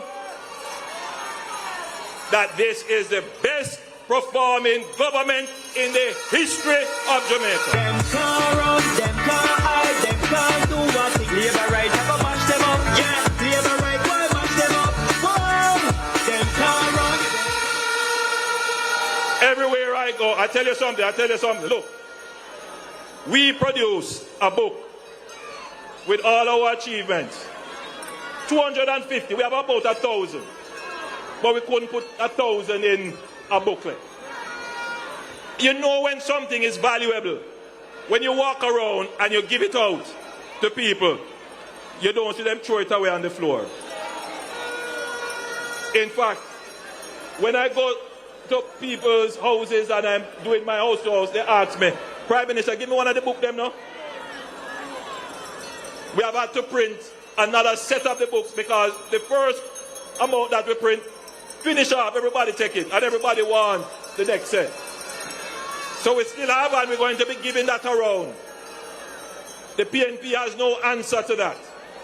I think that argument is settled in your mind, that the Jamaica Labour Party is the best performing government of any time in Jamaica. Choose Jamaica for better communities. Choose Jamaica for our prosperity. Choose Jamaica. But you can be assured that the Jamaica Labour Party is the strongest, most active, and most strategic government. We took this country through COVID.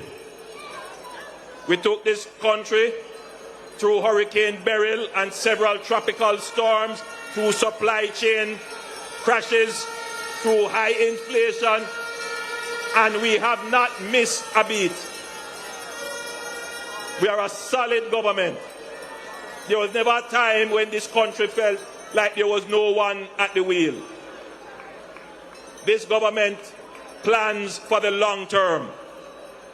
There are people who are saying, boys, because election, why are we doing so much? No.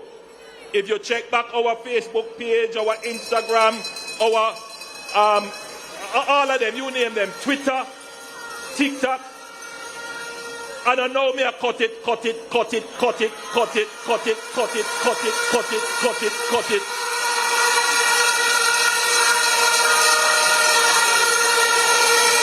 That man is right to say, all me I do a walk and I cut it. We cut crime, we cut the debt, we cut murders and violence, we cut the interest rate, we cut the inflation rate, we cut taxes.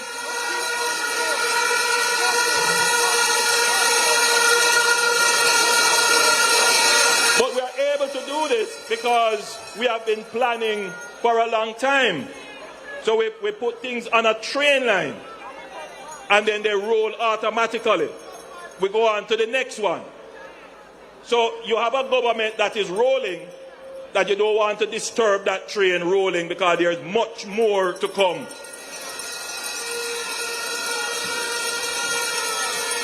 But we are a democracy. And what you see gathered here in your numbers, I want you to understand, yes, some of you, most of you, are supporters of the Jamaica Labour Party. But there are persons here who are not. There are persons who are curious, who come to see. They are just Jamaicans like everybody else. I am sure there are PNP people here as well. I'm sure. Welcome, my PNP friends. Welcome. Welcome.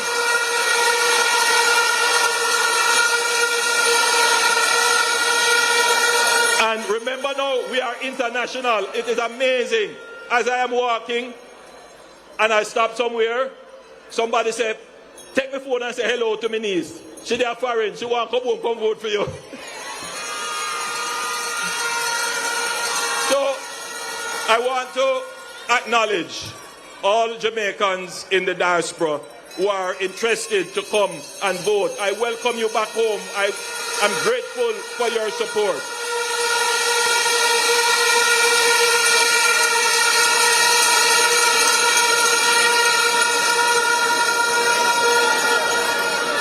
This crowd is a representation of Jamaica. You make Jamaica's democracy stronger. There are many countries in the world where this can't happen. Don't take it for granted. I have to stand here and account to you for the authority that you give to us as the government. And there can be no break in that. The authority is not forever. At a certain period of time, how we use the authority has to be reviewed. Our stewardship must be reviewed by you, the people. There is a classic fable, parable in the Bible about the talents. Some stewards hide the talent, make nothing of it. But we are not those stewards. We grow the talents.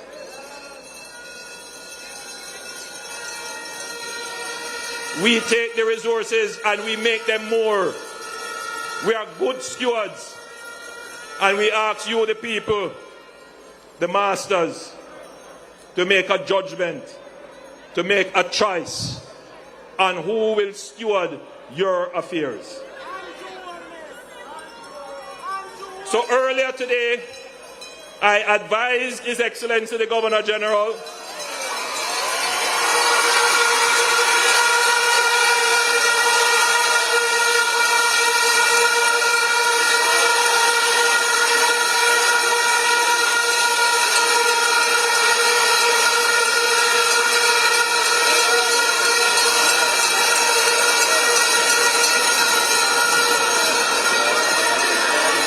intention to announce the general elections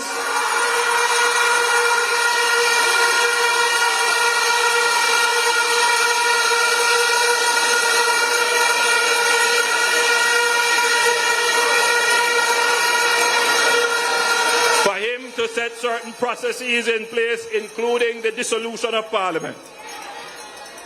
I now declare that nomination day will be Monday, August 18th.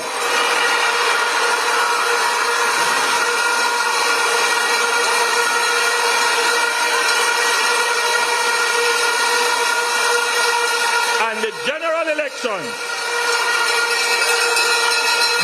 election date is fixed at Wednesday, September 3. Labour right, we ready now. Labour right, we ready now. Ring the bell, them heavy now. Ring the bell, them heavy now. Labour right, we ready now. Labour right, we ready now. Get the hand them ready now. Get the hand them ready. The river coming down, no bank to bank, it's coming down. The river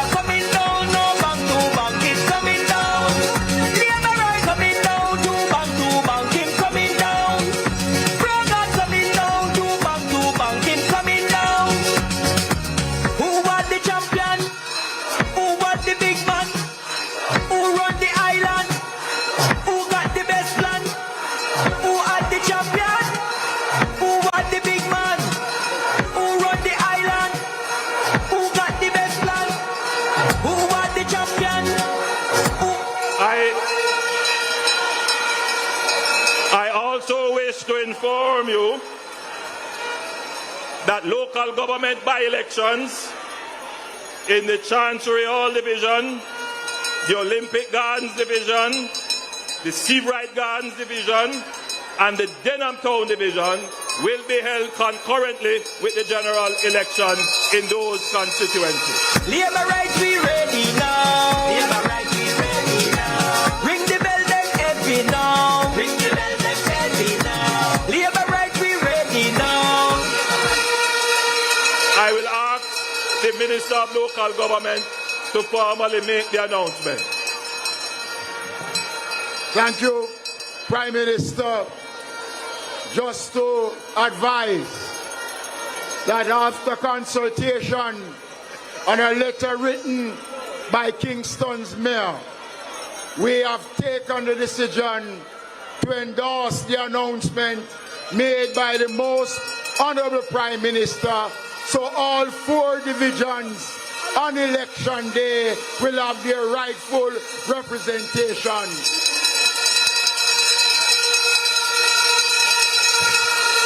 To my fellow Jamaicans, you now know the date, you now know the time.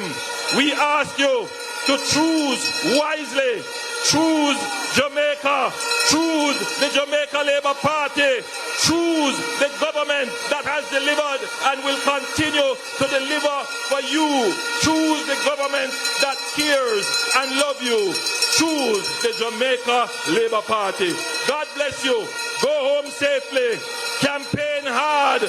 Embrace all Jamaicans. Bring you, your neighbor, your family, everybody to the polling station. God bless you. Love you. Get home safely. Labour rights. What a Prime Minister.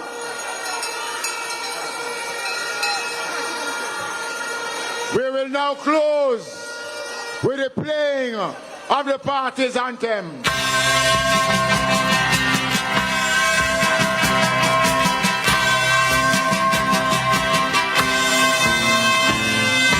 Equal rights and justice is our everlasting. There you have it. The general election has been called. It's announced September 3 again. I touched base with the panelists in studio and on Zoom. September 3 is the general election and nomination day is my birthday, August 18. Again, this is a repeat of 2020 Jamaica. So, and my producer is reminding me also 2007. So, 6 elections now called in halfway tree square. 3 went to Percival James Patterson, victory, the three-peat. 2 were called by Portia Simpson Miller. She never won those. And this one by a Prime Minister seeking a three-peat too. Gentlemen, lady, were you surprised? Let me start with Damien. I see you coming. Let me start with Damien. Well, I'm not surprised. The dates that were announced as the nomination and general election dates are dates that I have heard from some quarters, including the opposition. And we were having the conversation as well, and we speculated that the election would have been called on September 3 to coincide with the anniversary of the last election, and it's sentimental to the party. So the dates were not surprising. We were very exhausted though, because we have been gathered here for the last 3 to 4 hours waiting for the announcement of the date, and evidently members of the crowd themselves were also exhausted. But the opposition has been calling for the election date for a long time. They've gotten their wish. And now we know when the election will be called. I'm quite sure over the next couple of weeks, there will be a revving up of the campaigning across the country. We'll be seeing more mass rallies, more motorcades and so forth. And this is likely to be a very close election. The opposition seem ready. They've been saying for a long time that Angie, you should call it. Now yes, call it. The moment is finally here. And we're happy to just get this election with get this election out of the way with, so we can move on in a stable manner, right, without this cloud hanging over our heads. Right. So, yeah, the moment we gathered here for us arrived, and we know the date now. Point of no return. Yes, we can't point turn of back no now. return. Yes, providing there's not a natural disaster. If you recall, when Mr. Simpson had named the election date, there was a natural disaster, and I think it was in 2007 that pushed back the election date. So, providing there's no natural disaster or crisis, yes, the election date will be on September 3. Yes. And we also heard about the by-elections for local government as well, few vacant spots there too. So Ms. Giles, you can share, I know we all were saying we were waiting, we were speculating, it's now here. What do we anticipate now? What we anticipate now is those manifestos. So the JLP, they have put out their list of achievements, and I think that's a good start. That was a good start. We're not going to assess both political parties in the same way, obviously, because the current government has been in office for 2 terms. Yes. And we're going to be looking at their past performance primarily. The manifesto is still important because we want to know what is to come. And I mean, there have been a few unfulfilled election promises from previous terms. So, you know, it would be good to hear an update from the Prime Minister or from his team on those as well. But I think even more importantly for the opposition, now is the time for us to hear, well, it has been the time. I'm not saying the time has just come because it's late in the game now, but we need to hear ASAP when, you know, those manifestos, or we need to actually see the formal manifestos at this point. Cleveland. Our manifesto launch will be Tuesday. Today is what, August 10? Yes. So it's a Tuesday, April 12 at 7 p.m. August 12? Yeah. Oh, you took us back to April, you know, Cleveland. Oh, I'm sorry. I'm sorry. It's been a long night. Right. Long night waiting for the Prime Minister to announce the date. So our manifesto will be Tuesday coming, our manifesto launch, and we have shared ideas, our policy prescriptions. You will hear some new ones coming out in the manifesto, but what is contained in that document are policy prescriptions that have been informed by what people have expressed to be pain points and what they think are possible ways of resolving them. They are not policy prescriptions that we pull from a hat. They have been rigorously reviewed, and we are confident in what we will put forward as it relates to the policy positions of the People's National Party. With respect to the dates that the Prime Minister has announced for nomination day and general election, we're not surprised. He brought the election down to the very wire. So he didn't have much room, so he didn't have a lot of latitude because there are constitutional limits. So we suspected that he wanted September 3. I want to cut you a little bit because we're heading back to halfway through to Amoy. She's going to be speaking with the JLP chairman, Bobby Montague. All right, so while we... Amoy? All right, so we're here with the chairman of the JLP, Robert Montague, who's also the member of parliament for St. Mary West Central. We are at the end, Western Central. Thank you very much. Just St. Mary Western. Thank you very much, Mr. Montague. All right, so we're at the end of JLP's rally here in Halfway Tree. It has been quite an eventful evening. Like you would have heard earlier, the Prime Minister would have announced, and leader of the JLP, nomination day for next week, Monday, August 18, and election day, September 3, 2025. So, Mr. Montague, first of all, your reaction to the announcement? Well, we are quite happy that the speculation is now over. We now have a date so people can settle down. Our workers right across Jamaica can now go out and canvass the votes, visit the people wherever they are, and ensure that they come out and vote for the Jamaica Labour Party. And as it relates to your seat, that race, what has it been like? And talk to me about what you're expecting going into the election. Well, an election is always full of uncertainties and ups and downs. But we have been there in Western St. Mary, and now that the dates are clear, nomination date and election day, the choice is now in the hands of the good people of Western St. Mary. It is in their hands do I put my trust. So, Mr. Montague, what would you say to those persons who believe that the Prime Minister waited too long to announce the date for the election? Well, all I will say to them is that go out on the 3rd of September and put your X right beside that beautiful bell. All right, thank you so much. That's Chairman of the JLP, Robert Montague. And I'm going to be closing out this evening. Again, the rally here in Halfway Tree has been quite one to remember. Reporting from the heart of Halfway Tree for CVM News, I am Amoy Harriet. Thank you so much, Amoy. Great job with you and the team out there in the center of activity. But I have to salute my team in studio. They've been pushing hard. And so we also have a guest on Zoom. Dr. Knife? Yes, greetings. Your final thoughts, sir. We've seen the momentum. We've seen what appeared to be a tapering off of activities and energy at some point, but then the elections have been called. We've heard. I mean, people have elections. I'm more concerned about what is the development trajectory that we're going to be on. You know, and part of my concern is that this thing which is called corruption. I noticed that no one on those platforms spoke about what they have done as it relates to corruption. And what corruption has done is that, despite the fact that we have done many projects, that are those projects that the outcomes have been suboptimal because of a number of management issues as well, you know. Right. What I'm also recognizing is that we set the benchmark for development very low. And so we're still using those metrics that are not necessarily metrics that rank up the international metrics to measure what we call poverty and unemployment. So we need to be more honest with ourselves if we are really going to look at any meaningful development. And I'm speaking about both political parties, not the one in power nor the one who's, but also one who's trying to come in. We have to be very honest with ourselves and the Jamaican people.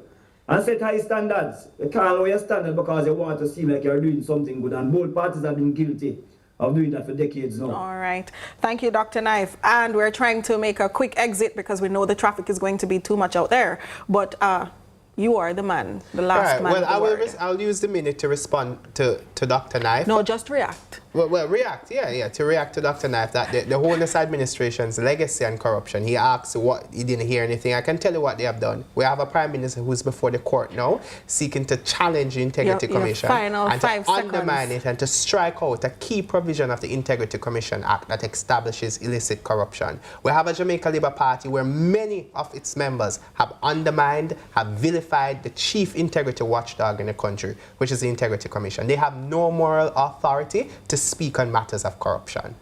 All right. And I take it the lady wants to have a final say. Damien, I give you 1 30-second bite. Yeah. And then we come to the lady for the final say. Yeah. So what I want to see is Jamaica pursues finally an economic model that is inclusive, not one that is exclusionary. We don't want there to be this disconnect when we hear the government boast about economic growth and we speak to regular people don't feel a part of that economic growth. They can't feel it, they don't see it, they don't experience it. So we should see tangible improvement in the quality of life of people. People who are your neighbors, people who are your relatives, people who live in the same community with you. People should be able to acquire things that they were not able to acquire before. They should be able to, after a long work week, they should be able to have sufficient money that allow them to be able to save, take care of their family, and even buy a house and invest and so forth. That's the kind of model that I'm looking forward to. And until that starts to happen, until we remove those structures of inequalities and inequities, I think that the model of growth that we boast about is one that doesn't and will not resonate with the Jamaican people. And moving forward, I want to hear less conversations about growth and more conversations about inclusive development and how do we remove the historical structures or disseminate the historical structures of inequalities and equities. That is that's my vision for the long-term transformation of the Jamaican society. Ms. Giles. My closing thoughts are very simple. I think we can do better in terms of our overall electoral system. I think the electoral system is really not fit for purpose in its current form. I think more people would come out and vote if they had an opportunity to vote for an MP as distinct from a prime minister. Yes. You know, vote for a prime minister and vote for an MP. People feel constrained to go out and, you know, just vote for a party, really, because you go out and you vote for one MP, but, you know, you might have a preference for Prime Minister, and that has been a major issue. The issue of the fixed election dates. We've been talking about that. Yes. There are several governance issues that I think, from a constitutional standpoint, it would be good if we could get those fixed. I'm disappointed personally that none of the two political parties, for me, have demonstrated enough eagerness in that department, and that's demonstrated by the fact that the Constitution Amendment Bill, having been tabled, now it's enshrouded in controversy. So for me personally, I just think that going forward, hopefully both political parties can work together regardless of which one is successful. Hopefully we can get those constitutional changes underway to make the electoral system better and more fit for purpose. All right, fit for purpose, the lady says. But that's it for CVM's Lead Story Decision 2025. A reminder of the next general election date that's just been announced. That's September 3, 2025. Nomination day will be August 18, 2025. And you'll also have some by-elections for local government as well. Full recap tomorrow at a time that we'll disclose soon enough, and so we'll have that also in the news. However, my guest in studio, Mr. Damian Gordon, he is a political scientist. We also have Ms. Kristen Giles, social and political commentator and columnist, and we have Mr. Cleveland Tomlinson. He is the junior spokesperson on finance and public service. On Zoom, we have Dr. Kadamawi Naif, a researcher and UWI lecturer. We thank you so much for making it CVM TV Decision 2025. Good evening.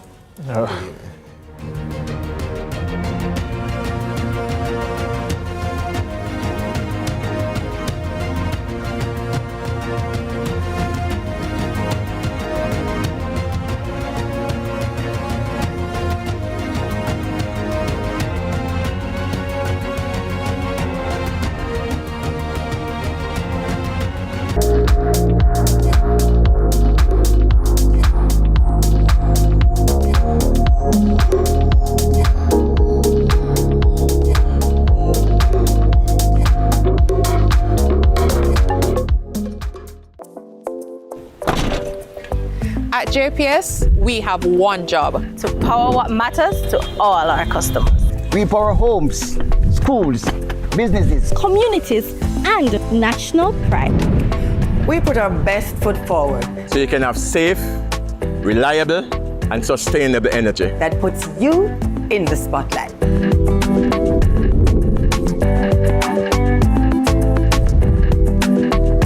What are some of the dangers that overgrown trees pose to the network during a major weather event?